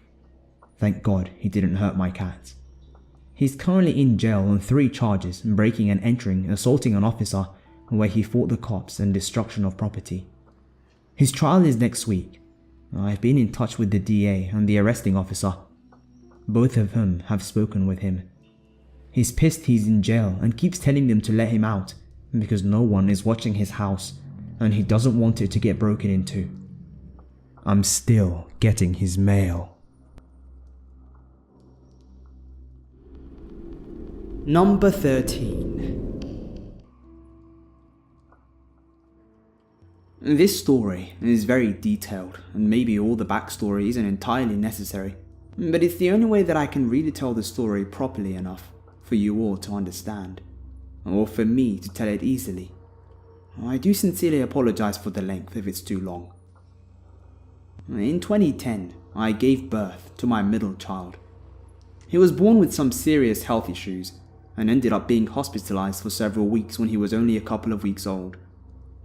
Because he was so small, there wasn't a whole lot the doctors could do to help improve his condition other than IVs, breathing machines, and around-the-clock supervision. It was such a hard time, and my husband and I were a wreck. The doctors told us it was really just a wait-and-see type scenario, and we should just spend as much time as possible with him and hope for the best. So that's what we did. My husband was a store manager at a well-known supercenter at the time, and used his vacation time to be at the hospital with us. By the time his vacation ended, our son was still in the hospital, somewhat improving, but it was still really touch and go, and my husband felt like he needed to be there with us. So, he asked for some more time off, and it was granted. He was told to just call and let them know when he could return, and they put him back on the schedule. As soon as our son was well enough to come home, my husband called his job to let them know that he was able to return to work. Turns out, because of his attendance, they decided to demote him to another position. He'd be making less money, but not a significant amount, and we could understand where his employer was coming from, because they were generous with the time off they allowed him, and that our son's health issues weren't their problems. He's an employee, and he's supposed to be there. Whatever, we could still survive on his new salary. No big deal. Within 2 weeks of returning to work, my husband got injured at work. In order to continue working, his employer said that he had to go to physical therapy before he could return. So, he was out of work again, so soon after returning. After a few weeks of physical therapy, he was cleared to return to work, but his employer started drastically cutting his hours. And after all the expenses we incurred with our son's health issues and my husband being out of work, our savings was almost entirely gone, and we were not going to be able to keep up with the expenses much longer. At that time, my son had a lot of issues that required me to be able to be home to give him treatment for, and I couldn't return to work. So my husband started looking for another job with full-time hours so we could make ends meet. He quickly found a new job, making significantly less money, but still more than what he was making with his current employer's cut hours. So he took it and intended to keep looking for another job as well. We're steadily falling behind on bills and rent, and trying to put food on the table for our 2 children, and also provide everything a new baby needs, and we then realized that we were not going to be able to continue living where we were living. We explained this to our extremely kind landlord, and are allowed out of our lease. We began looking for a cheaper place with a short lease, so that when things pick back up, we can move into a better place. And eventually we found a place that was incredibly cheap and ended up moving in. It was in a bad part of town, a part of Dallas that's well known for being a bad part of town. And if you're from Dallas, Texas, then you probably know exactly where I'm talking about. However, I'm homeschooling my daughter, and our son is still small, so I'm not worried about them going to school in this area, and I figure it's only a few months. And when my husband is at work, the kids will stay inside, We were in a desperate situation, and I was trying to be positive. We would make do with what we had until we could do better. This place is a complete shithole. It used to be a house, but is now a duplex, and most of the other houses on our street are abandoned and have been vandalized, including both houses on each side of our home, and the street looks generally scary. However, our next door neighbors are extremely kind, and it put me at ease having them next to us, because if anything were to go wrong, they'd be right there. A couple of weeks into being there, I start to relax. It's a shitty area, and not many people live on our street, but the few people that I met were really cordial, and I didn't get any bad vibes from them. Mostly older people, and a few families, and seemingly no shady characters, much to my surprise. Because of those factors, I began to feel more comfortable with the area, and think maybe I'm just judging it so harshly because of how run down it is, and because it's a notoriously bad town. So I begin to think that just because it's run down doesn't mean everyone that lives here has bad intentions. So instead of sitting in my backyard to smoke cigarettes, I started sitting on my front porch. That was a huge mistake. As I'm sitting there smoking my cigarette, people watching, I see a man walk down the street that I've never seen before, which isn't unusual in this type of neighborhood, so I remain vigilant, but also don't think much of it until my dog, who was just a small, elderly, well-behaved wiener dog, started losing her fucking mind when she noticed him. This is not normal behavior for her. She never barked at anyone, and when she started barking, the guy stops dead in his tracks and stares directly at me and my dog, and starts pounding on his chest and throwing his arms up in the air like, "Come at me, bro." I was freaked out, and as I was about to turn around and go inside with my dog, something overcame her and she sprinted right off of my porch and directly towards the nut job in the street. When he saw that she meant fucking business, he started to walk away, quickly. Still, my dog kept following him and barking her tiny little ass off. I was in shock. I didn't know what to do. I wanted to get my dog, but I didn't want to walk up to this man either. This went on for several seconds, and the man then turned around and started yelling at my dog, threatening her and making stomping motions like he was about to stomp on her head. I was scared, and I wanted to protect my dog, so I ran out to the street and scooped her up and ran inside. I heard the man yelling behind me as I was running inside, saying that he was sorry. I went in, locked my doors, and tried to calm down and not let my kids see that I was shaken up. A few hours go by, and I wanted another cigarette, but I didn't want to go back out front to smoke, so I was just going to sit on my back porch, when I realized that I'd forgotten my cigarette and lighter out front. I cautiously looked out into the street from the window to make sure that the creep from earlier was good and gone before stepping out. But the porch is large and long, and from the window you can't see the bench that sits between my door and my neighbor's door. When I step out, I'm absolutely stunned to see that the man from earlier is sitting on the porch, on the bench between our doors. I admittedly kind of froze up, and before I could say or do anything, he said he wanted to apologize for earlier, but he didn't want to scare me by knocking on my door. Okay, yeah, so just give me a fucking heart attack by sitting on my porch and waiting for me to find you sitting there hours later. And how did he know that I'd even come back out anyway? He explains that he's just afraid of dogs, and he wasn't going to hurt my dog. He was just hoping to scare her off. I'm almost lost for words, and I kind of just nod my head and wait for him to leave. He doesn't leave. He still just fucking sits there, staring at me. This continued for a minute before my daughter broke the silence by coming to the door and saying that my pot of water is boiling over. This is when I really started panicking, because now he knows that I have kids, and I'm obviously home alone, no car in the driveway, and at this time my phone was out of service. It was a hard time, and I just couldn't afford my phone bill. So I'm terrified about everything that could happen. Neighbors aren't home, I don't have the car, No way of calling anyone. I felt sick to my stomach. I tell my daughter to go sit down and that I'm coming.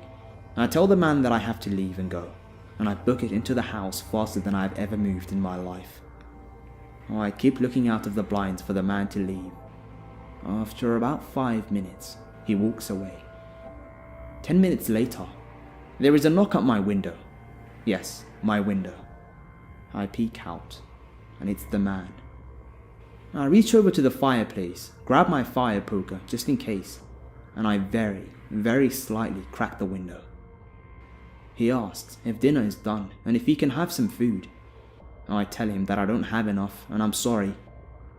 He goes on to explain that he's homeless and he hasn't eaten in days and he's starving.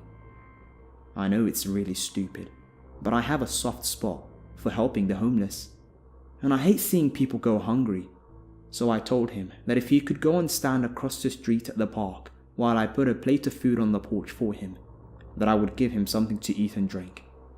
He agreed and stayed across the street while I placed the food on the porch. After he ate, he left. When my husband got home, he found the used dishes on our porch. I told him what it was about and he scolded me. Rightfully so. After that, days went by and I didn't see the man again. I just assumed that he was just a passerby, down on his luck, that was genuinely afraid of tiny dogs, or wasn't well socialized and meant no harm. But I was wrong. Shocking, I know. And eventually, I started seeing him walk down the street again. Occasionally he'd see me through the window, smile and wave. That went on without incident for about 2 weeks off and on. Then, one day, my dog starts flying off the handle, flipping her shit again. And I assume it's because my neighbor's rather large pit bull had gotten into our side of the backyard. Not the first time, but the dog is a sweetheart. So unless my dog is bothered by her, I don't complain about her being there.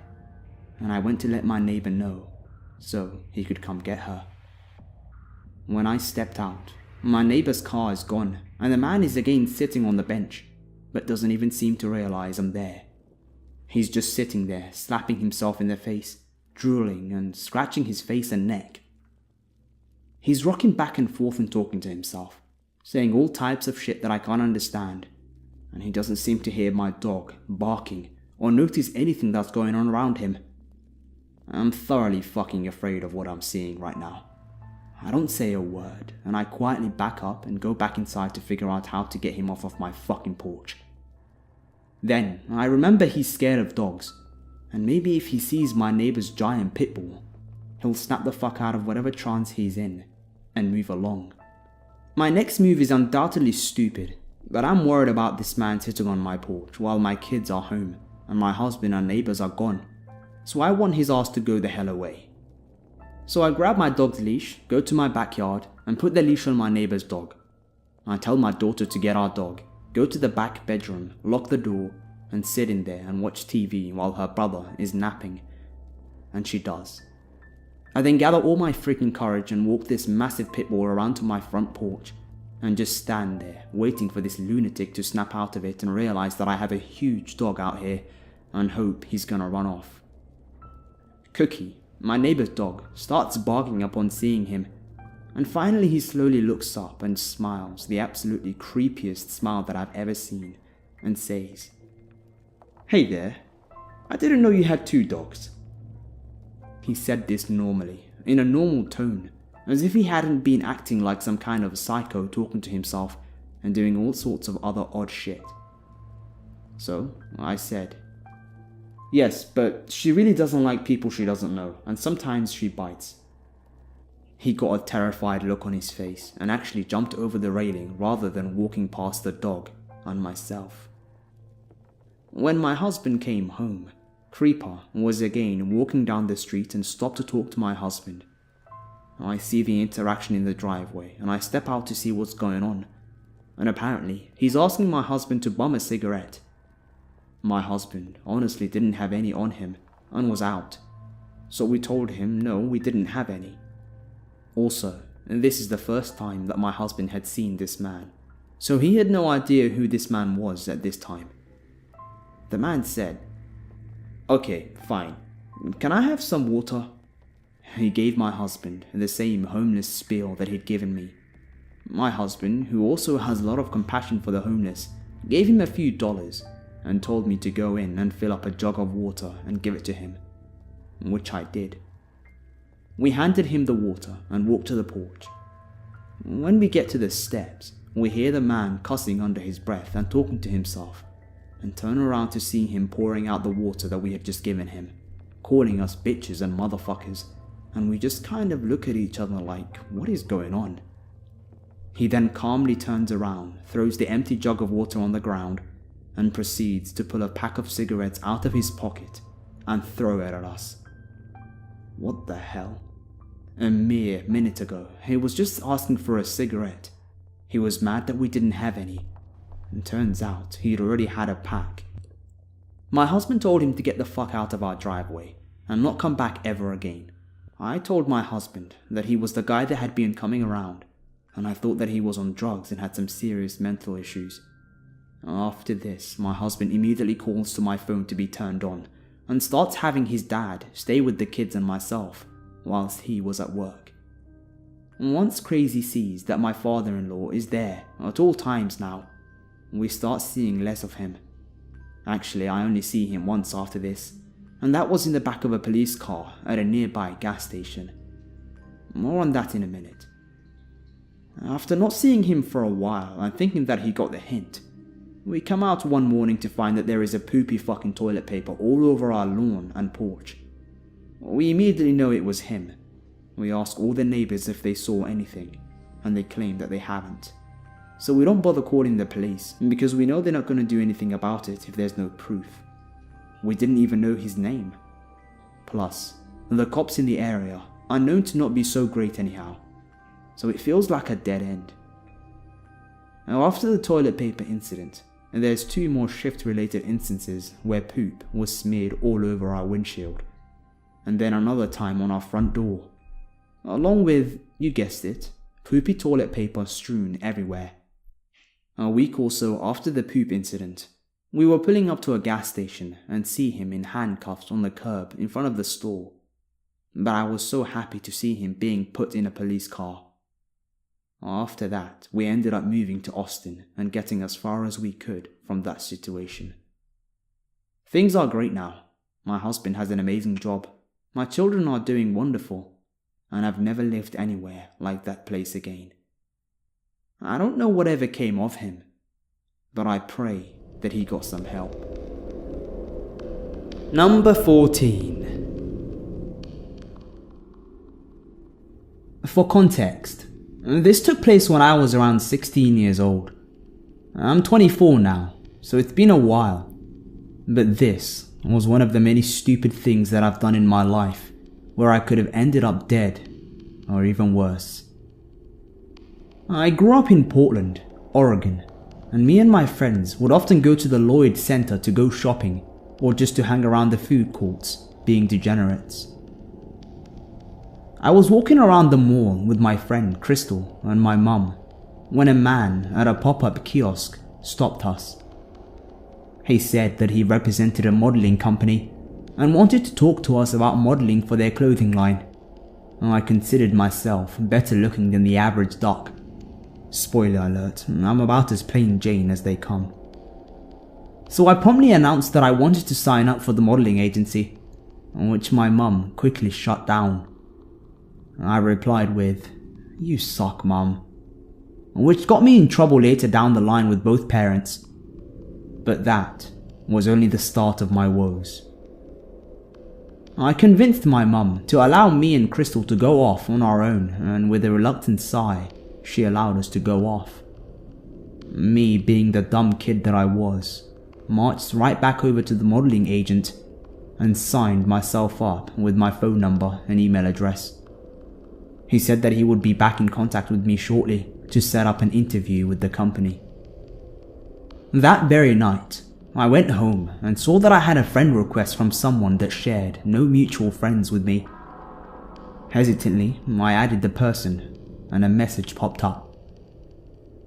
"Hi, I'm such and such from the modeling company. You signed up with our agent earlier today, and I wanted to get in touch with you. I know you're in the Portland area, so we wanted to set up an interview with you next week at 9 p.m. at this location. Are you able to come speak to us?" I responded with a maybe and logged off my computer. That's when my phone started to ring.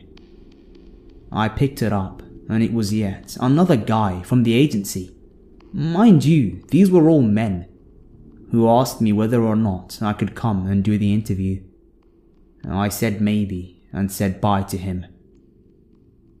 It was about here that my gut instinct started to kick in.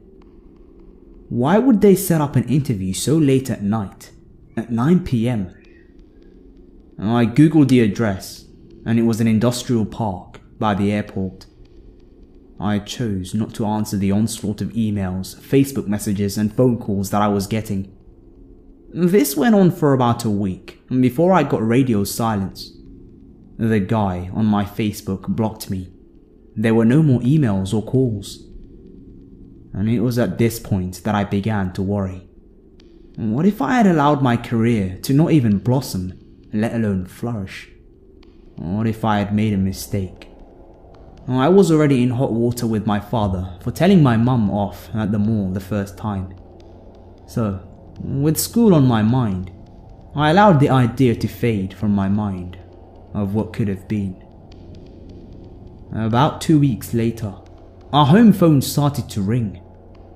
My father answered the phone, and as soon as he started listening to the message, his face became ashen and he instantly hung up the phone, turning to me to demand what the hell I'd been doing. I tried to feign innocence, but I knew the jig was up. We had just gotten a phone call from the Portland Police Department to warn our family about a ring of sex traffickers who were targeting young girls with promises of modeling and acting.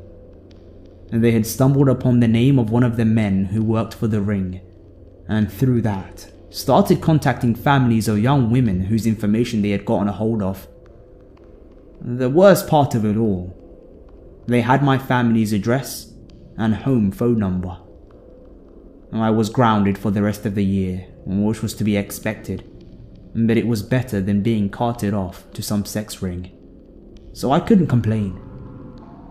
When I was finally allowed back to the mall with my friends, we walked by the kiosk where the modeling agent once peddled his false hopes and dreams.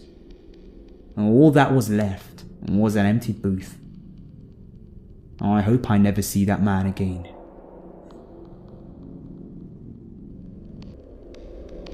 Number 15. This happened around 10 years ago, when I was maybe 11 or 12. My uncle and cousin had come to visit us from Louisiana. Our idea of fun at that age was going to the mall and getting some food and clothes. So my mum, uncle, my cousin's sister, who was 6, and my sister who was 7 went to our favorite mall. Since my cousin was not from the area, she wanted to go to a particular clothing store and get stuff from there. When we entered the shop, she started looking for clothes. My mum and uncle went further in to look for shoes for him. I was with my sister, and I'm usually uninterested in shopping there, so I just stood near them wherever they went. I was just looking at other people in the shop when I noticed a man, a middle-aged, greasy random dude with a backpack, staring right at us. Now, I don't know why his backpack creeped me out so much, but I just remember the way he was pulling on it and holding the straps while looking at us. He was outside the shop. The shop had glass windows, and he basically stood across from our shop, close to the windows of the shop opposite to ours. I had just started having unpleasant encounters with men leering at me or my friends as we had just hit puberty, so I was easily creeped out by people like him. But I ignored him, and as we went further into the store, I forgot about him, but still kept an eye on the people near us inside the store, in case he had decided to come in. All of us then moved on to the next store, and so on, and after about 30 minutes or so, I saw him again, staring at the three of us, when we were inside a different shop on the second floor. He had clearly been following us, and I started to panic. I was too scared to tell my mum and uncle because they might confront him, and I didn't want that to turn into a whole thing. I kept my eye on him, and he knew that I was scared. He kept trying to move so that at all times he was in my direct eyesight wherever we went. If we got an escalator, so would he right after we get off. So when I turned to walk one way, I'd be forced to look at him. And this went on for another hour or so of him following us and me trying to shield my sisters from going his way or looking his way.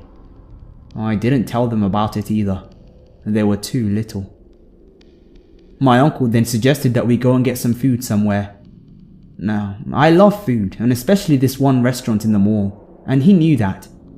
But I instantly knew that if we sat down somewhere and spent more time there, he'd freak me out even more. I told them that I felt sick, and I did, physically, because I hated every moment of this paranoia, and I asked them if we could go home right then and there. They sensed something was wrong, but they just thought that I was really sick, and so we started heading towards the exit. I turned to look for him before we exited, and I saw him behind us, halfway to the exit, heading straight towards us, and fast. I ran to my uncle and suggested that we go to our grandpa's house instead of ours, because I was scared that he'd follow us to our home and know where we live. My uncle agreed, and we caught a cab to my grandpa's place. I definitely saw him outside the mall looking at us as we entered the cab, and I couldn't see if he also got in a cab. We left the place, and I kept scanning the road behind us to see if someone's following us. I was paranoid for weeks after that, and didn't go to Grandpa's place for a long time, in case he had followed us there and stalked the area. My heart is beating faster even as I write this.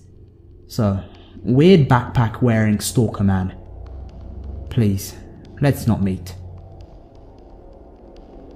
Number 16.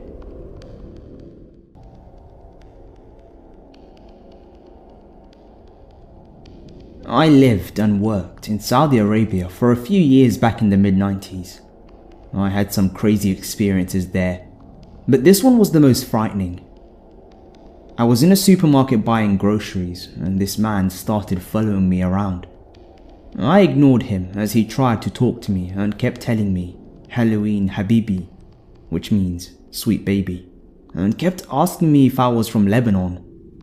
But there was something menacing about how he was looking at me. Then, he got on his phone and was talking very intently all the while watching me and following me around. And this was a big Walmart-sized store, so he was definitely making an effort, and this went on for about 20 minutes. I was very nervous at this point and checked out with my items and started to leave.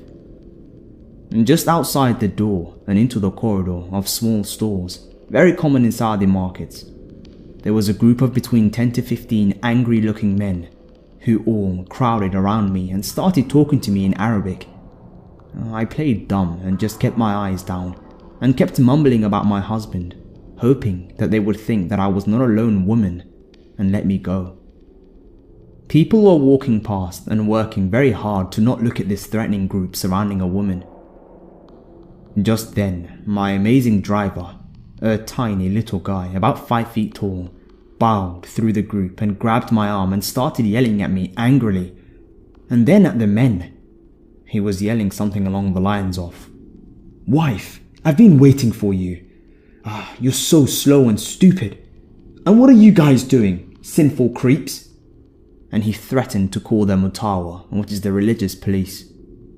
The men fell back and looked ashamed and confused, and Abdul dragged me out of there talking loudly about how stupid and useless I was. I just went with him and kept my head down as I tried to not drop my groceries from nerves. We got in the car and he turned around from the driver's seat to look at me and let out a big breath. He looked terrified. He said he was very frightened for me. He had seen some men gathering in the car park and knew that something bad was going down. Then he suddenly thought, "Oh no, it's WG," and ran in.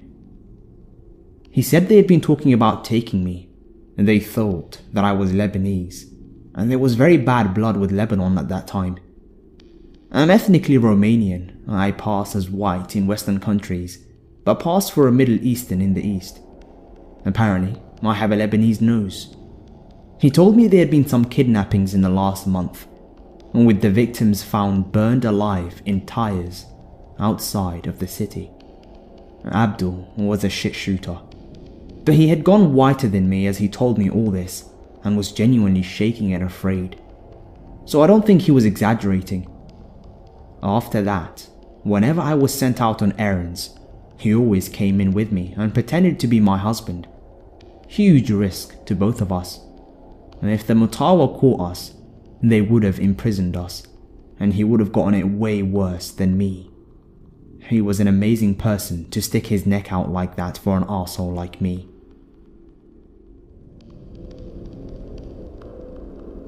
Number 17. I work at an outdoor mall in a great neighborhood. You'd assume that it's safe as hell to be here. But then again, you just can't be sure anymore. And there are creepy people everywhere, and I just can't help shake the feeling that this isn't my last encounter with this man. I'm 19 years old, and I work at a kiosk that sells all kinds of wonky jewelry. And it's usually teens, young adults, and occasionally some older adults that shop with us. Every once in a while, this man comes up to the kiosk, easily recognizable. Same leather jacket, crinkled corners of his eyes, one front tooth shorter than the other. Same slouched way of walking. He's usually harmless, but oh my good God, the last few times he's come by have made me so uncomfortable. I greet every customer with, "Hey, can I help you find anything?" And most of them say they are just looking. He always smiles at me and says, Just looking, darling. At first, it was fine. I didn't care whatsoever. He seemed like a harmless 50 or so year old man. He always spent a very long time looking at the display and never bought anything. Most of the time I'm working the night shift. At the kiosk, while I'm surrounded by other shoppers and other kiosk workers, mine is kind of all by itself in between two empty ones in the back. And I'm usually left alone, minus the friendly security woman that stops and chats with me on her way rounds. She comes by every 30 minutes or so, and she's one of the few friends I have at work. The only stores in my view are a Reebok and a Macy's. A few nights ago, I was sitting at my kiosk, bored out of my mind, and the security lady had already continued on her way. I had scrolled through Reddit already and was getting ready to open up Netflix and continue watching Terrace House, when I hear footsteps coming up. I look up to see the creepy man staring at me, but not actually at the kiosk yet. I wave at him, and he gives me a little smile, but one that sends chills down my spine.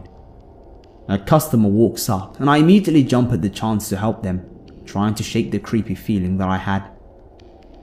After I had checked out the customer and written down the receipt, I glanced up to see the man still staring at me.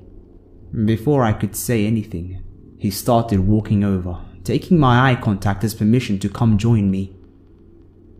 Evening, darling, he said, doing an almost bow. Good evening, I replied. He proceeded to do his usual checking the display and not buying anything. Instead of walking around the cart, he stayed by the register where I was. He walked behind my chair to check the sides, but never went where he couldn't see me. Then he started asking questions like we were long-term friends. So, darling, do you have a boyfriend? I kinda guffawed at that, because I've been single for over a year. I told him no, I didn't have a boyfriend, but there was a checkout girl that I found pretty damn cute at my local grocery store. I see, he said. Do you have any plans after work? he asked.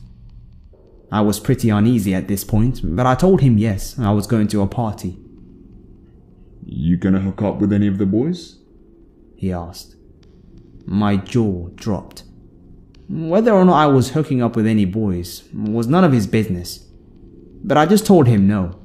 He smiled a little and said, Good. You're too pretty for them little boys anyway. He faced me again and came up to hug me. Until this point I hadn't realized my heart rate increasing.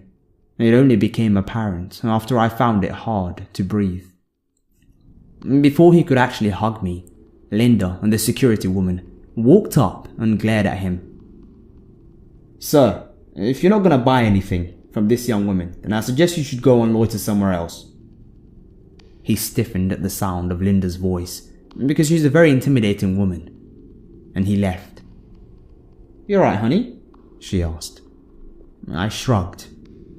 He's always here, I told her. She shook her head. Let me and Ross walk you to your car after work, alright? I nodded, relieved that she had offered without me asking. The rest of my shift is fine. I get through it and manage to make my bosses a bit of money. At 10 o'clock on the dot, Linda and her boyfriend Russ are at my kiosk. They wait for me to drive away as well. On my way to the party, I stop by a gas station to fill up the tank. As I'm waiting for it to fill, I glance over and see the man from the mall at the mini-mart. He's buying a pack of cigarettes and he looks out of the window and sees me. And when he does, he smiles and waves. He holds up one finger, asking me to wait a minute. I don't. I yank out the fuel hose and jump in my car, booking it out of there. I took several detours before arriving 30 minutes late to the party. I had to make sure that I would lose him before showing up there. It's been a few nights since that happened, and the only reason I'm writing now is because I'm actually working the morning shift, and I just saw him walk out of the Macy's across from me. Linda has someone biking around this half of the mall, so he won't come near me today. But keep me in your thoughts, guys. Number 18. This is probably going to be a long listen, so please bear with me as this story has a lot of details.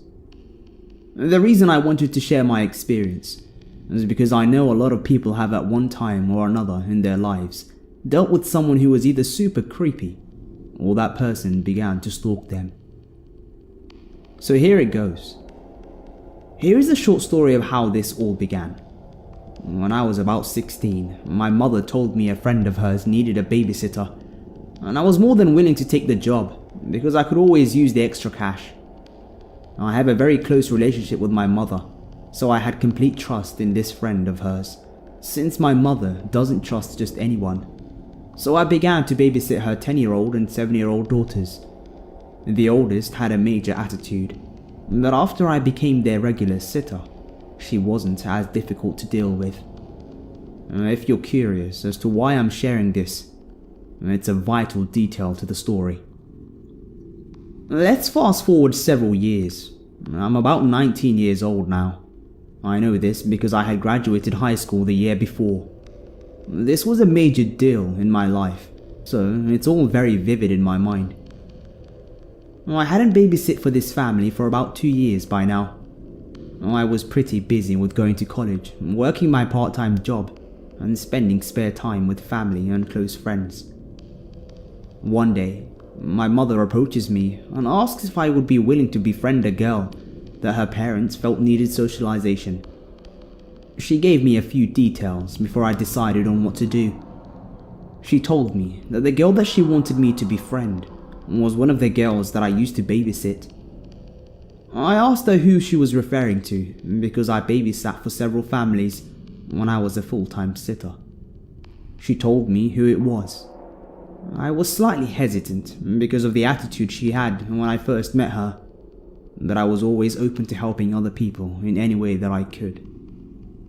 I began to get together with her every once in a while.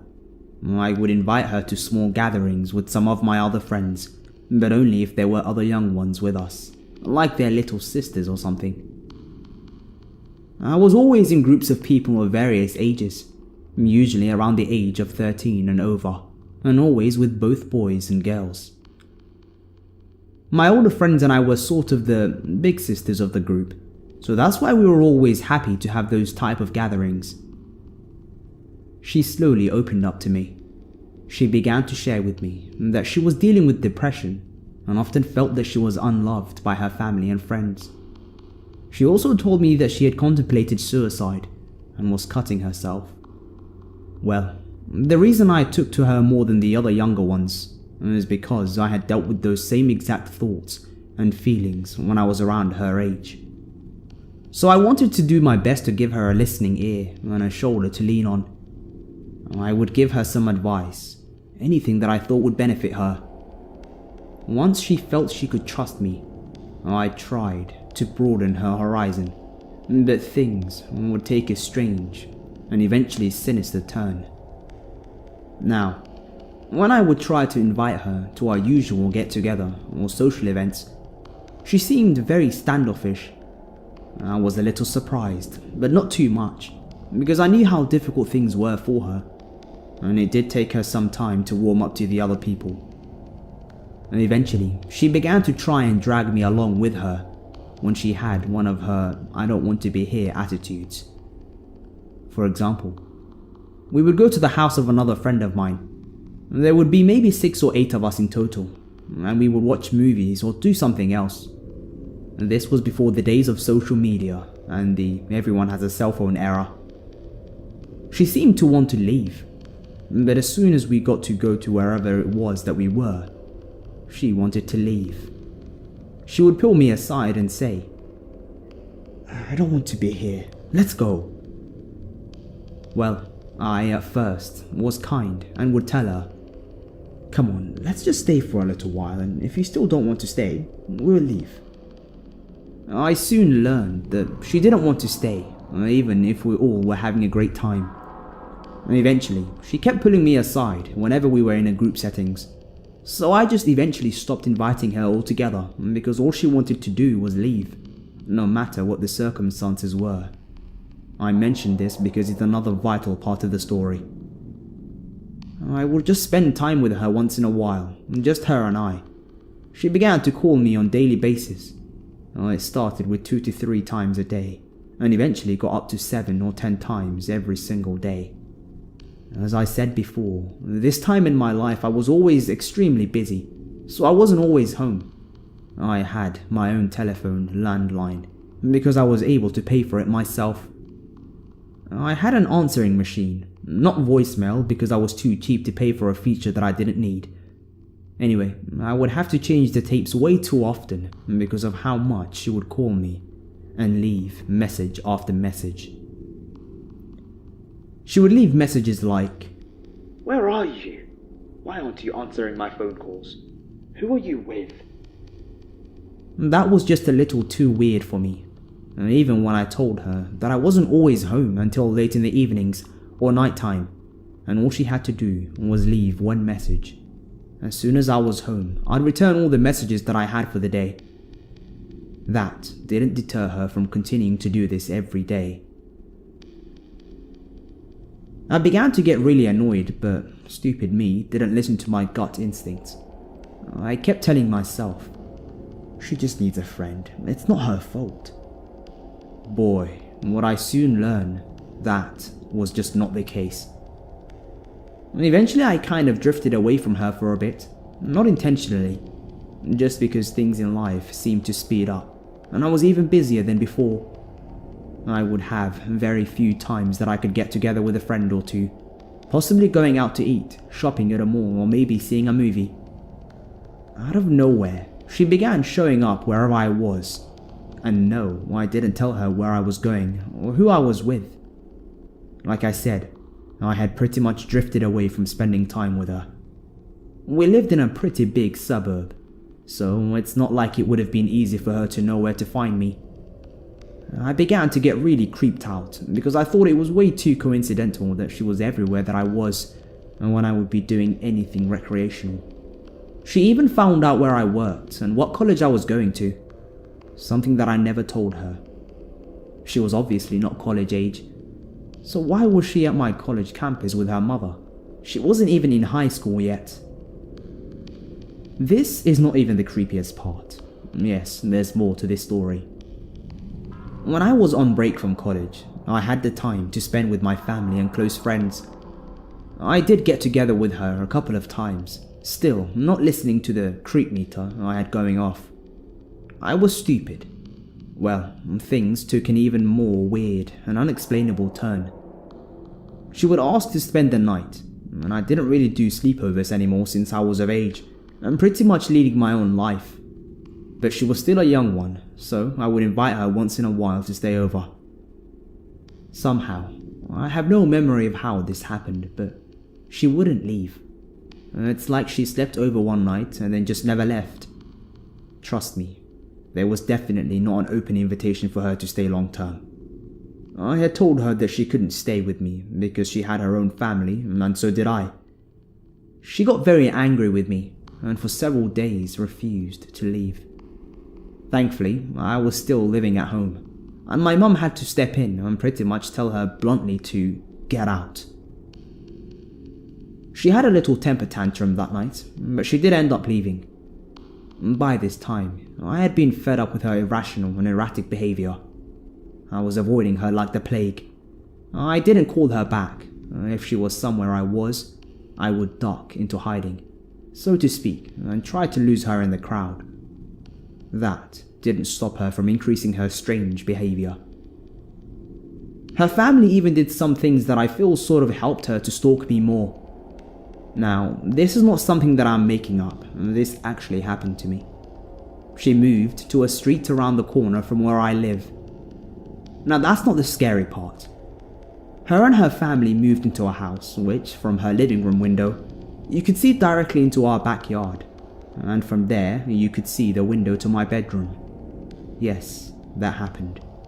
I only know this because I found out where she had moved, and my mum was still friends with her mother. So I remember going over there once she wasn't home, and when I looked out of their living room window, I could see our house, my bedroom window from our backyard. We had a chain link fence, so you could see everything. I got the chills when I saw that. When we got home, I informed my mum, who was so busy socializing that she didn't even notice. That's when my mother tried to talk to her mum and tell her about the situation. Her parents both just ignored my mum's warning. My mum tried to ask them to tell her to back off. Well, that didn't happen. Things just escalated from there. Her mum even tried to convince me to stay friends with her and wanted to pretty much pawn her daughter off to me. I don't even remember what she said to try and convince me. I just remember saying to myself, "Okay, lady, you're just as nuts as your daughter." It wasn't long before the most sinister and disturbing part happened. This was the last straw. I was home alone one day. She was still living in the stalker house, so this had to be the only way that she knew I was the only one home. I wasn't talking to her. I had even changed my phone number and told my friends to absolutely not give it to her, on which they respected and happily obliged. Anyway, as I said, I was home alone. It was maybe about 10 a.m, and I was just getting up to take a shower and get ready to start my day. As soon as I get out of the shower, I hear the doorbell ring. I think nothing of it and go to answer the door. I always looked through the peephole before I answered the door, something I still do to this day. I see several police officers standing there. I got a sick feeling in the pit of my stomach, thinking something had happened to one of my family members. I answered the door and they asked me, "Are you Sarah?"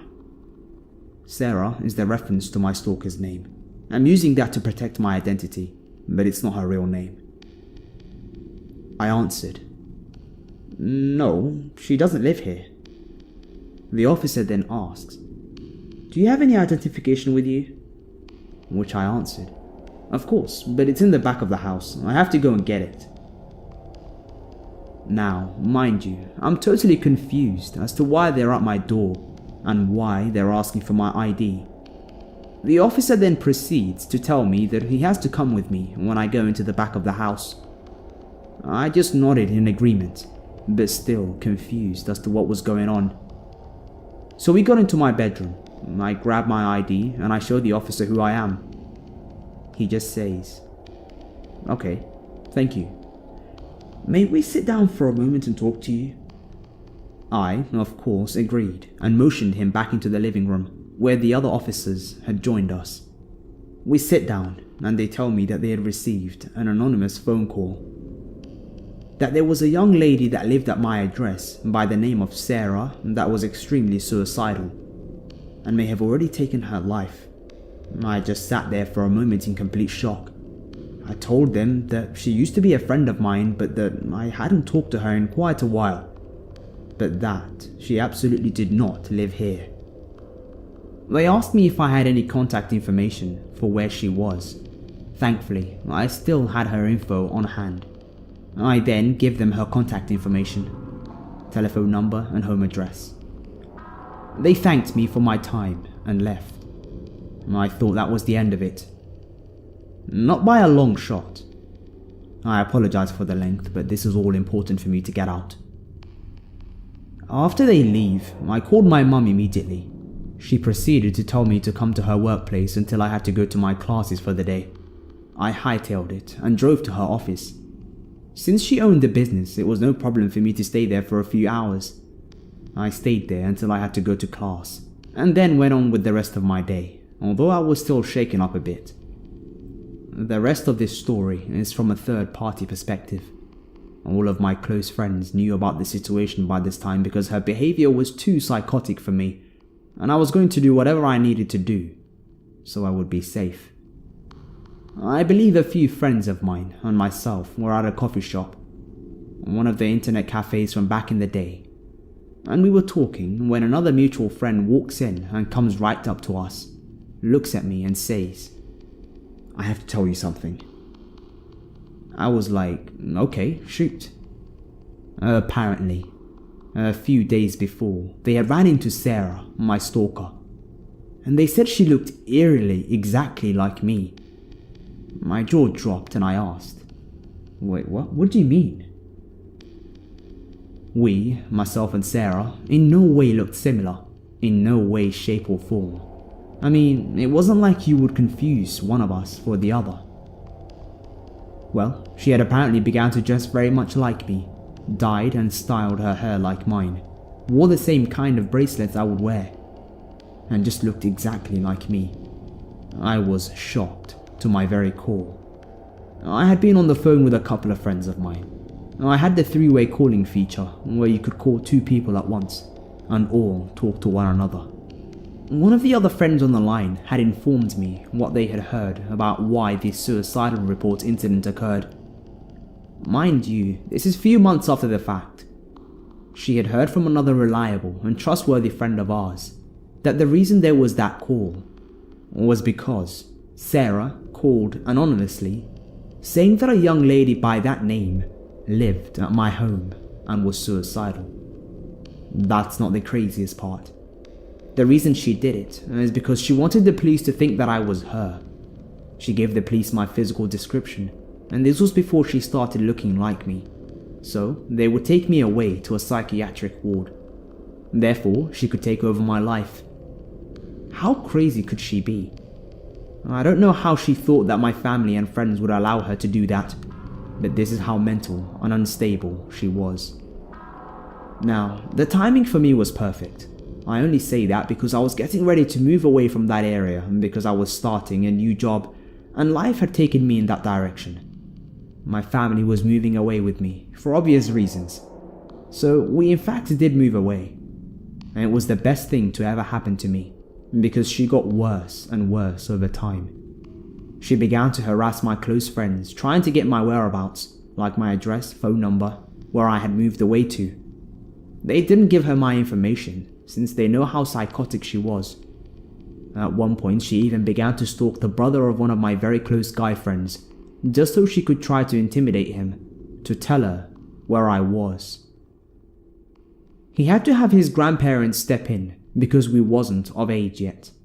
I have no idea what happened to that situation from there, since I had moved away by then, and the internet wasn't like it is today. Now, let's fast forward to 2012. Mind you, the stalking began around the year 2000. Obviously, since it's 2012, social media is a big thing right now, and of course I had a Facebook account. I didn't even think of my privacy because to me, all of that was long behind me, and I had eventually forgotten about Sarah. One day, I go to sign on and take a wild guess as to who tried to friend me on Facebook. My heart sank for a second. Then, the first thing that I did was delete her request and block her fast. Thinking I had taken care of the eerie online encounter, I was wrong yet again. She began to have her friends message me, asking me why I didn't accept her request. Why did I block her? Blah blah blah. I blocked each and every person that contacted me about her, until the messages just eventually stopped. Not quite to the end yet. Sorry everyone, I didn't really want it to be this long, but it's just how the story goes. The last run-in that I had with her online was when she tried to contact me through every single social media account that I had, Twitter, Instagram, etc. I blocked her, of course. She then proceeded to try and make fake accounts using my photo and name. I thought, okay, little Miss Crazy, I'll fix your fanny. As you must know, by now I am more assertive and didn't take any kind of craziness from anyone. I had all the fake accounts closed by reporting them to all the social media outlets, but not before getting as much information as I could, reporting her to the proper authorities. Thankfully, I had documented everything that happened in the past and kept it all sorted away. What can I say? I'm a pack rat. Once I get the reports out, the contact stopped. I also changed my name that I use on every social media account that I have. Instead of using my legal name, I use an alias instead. This is one thing that she didn't know about me. No one, except for my immediate family, knows this little fact. I also put everything on super private and have set some super high security measures. Now, one last fast forward. May 2016.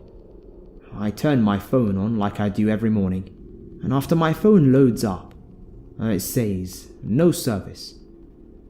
I knew there had to be a mistake, so I called the phone company.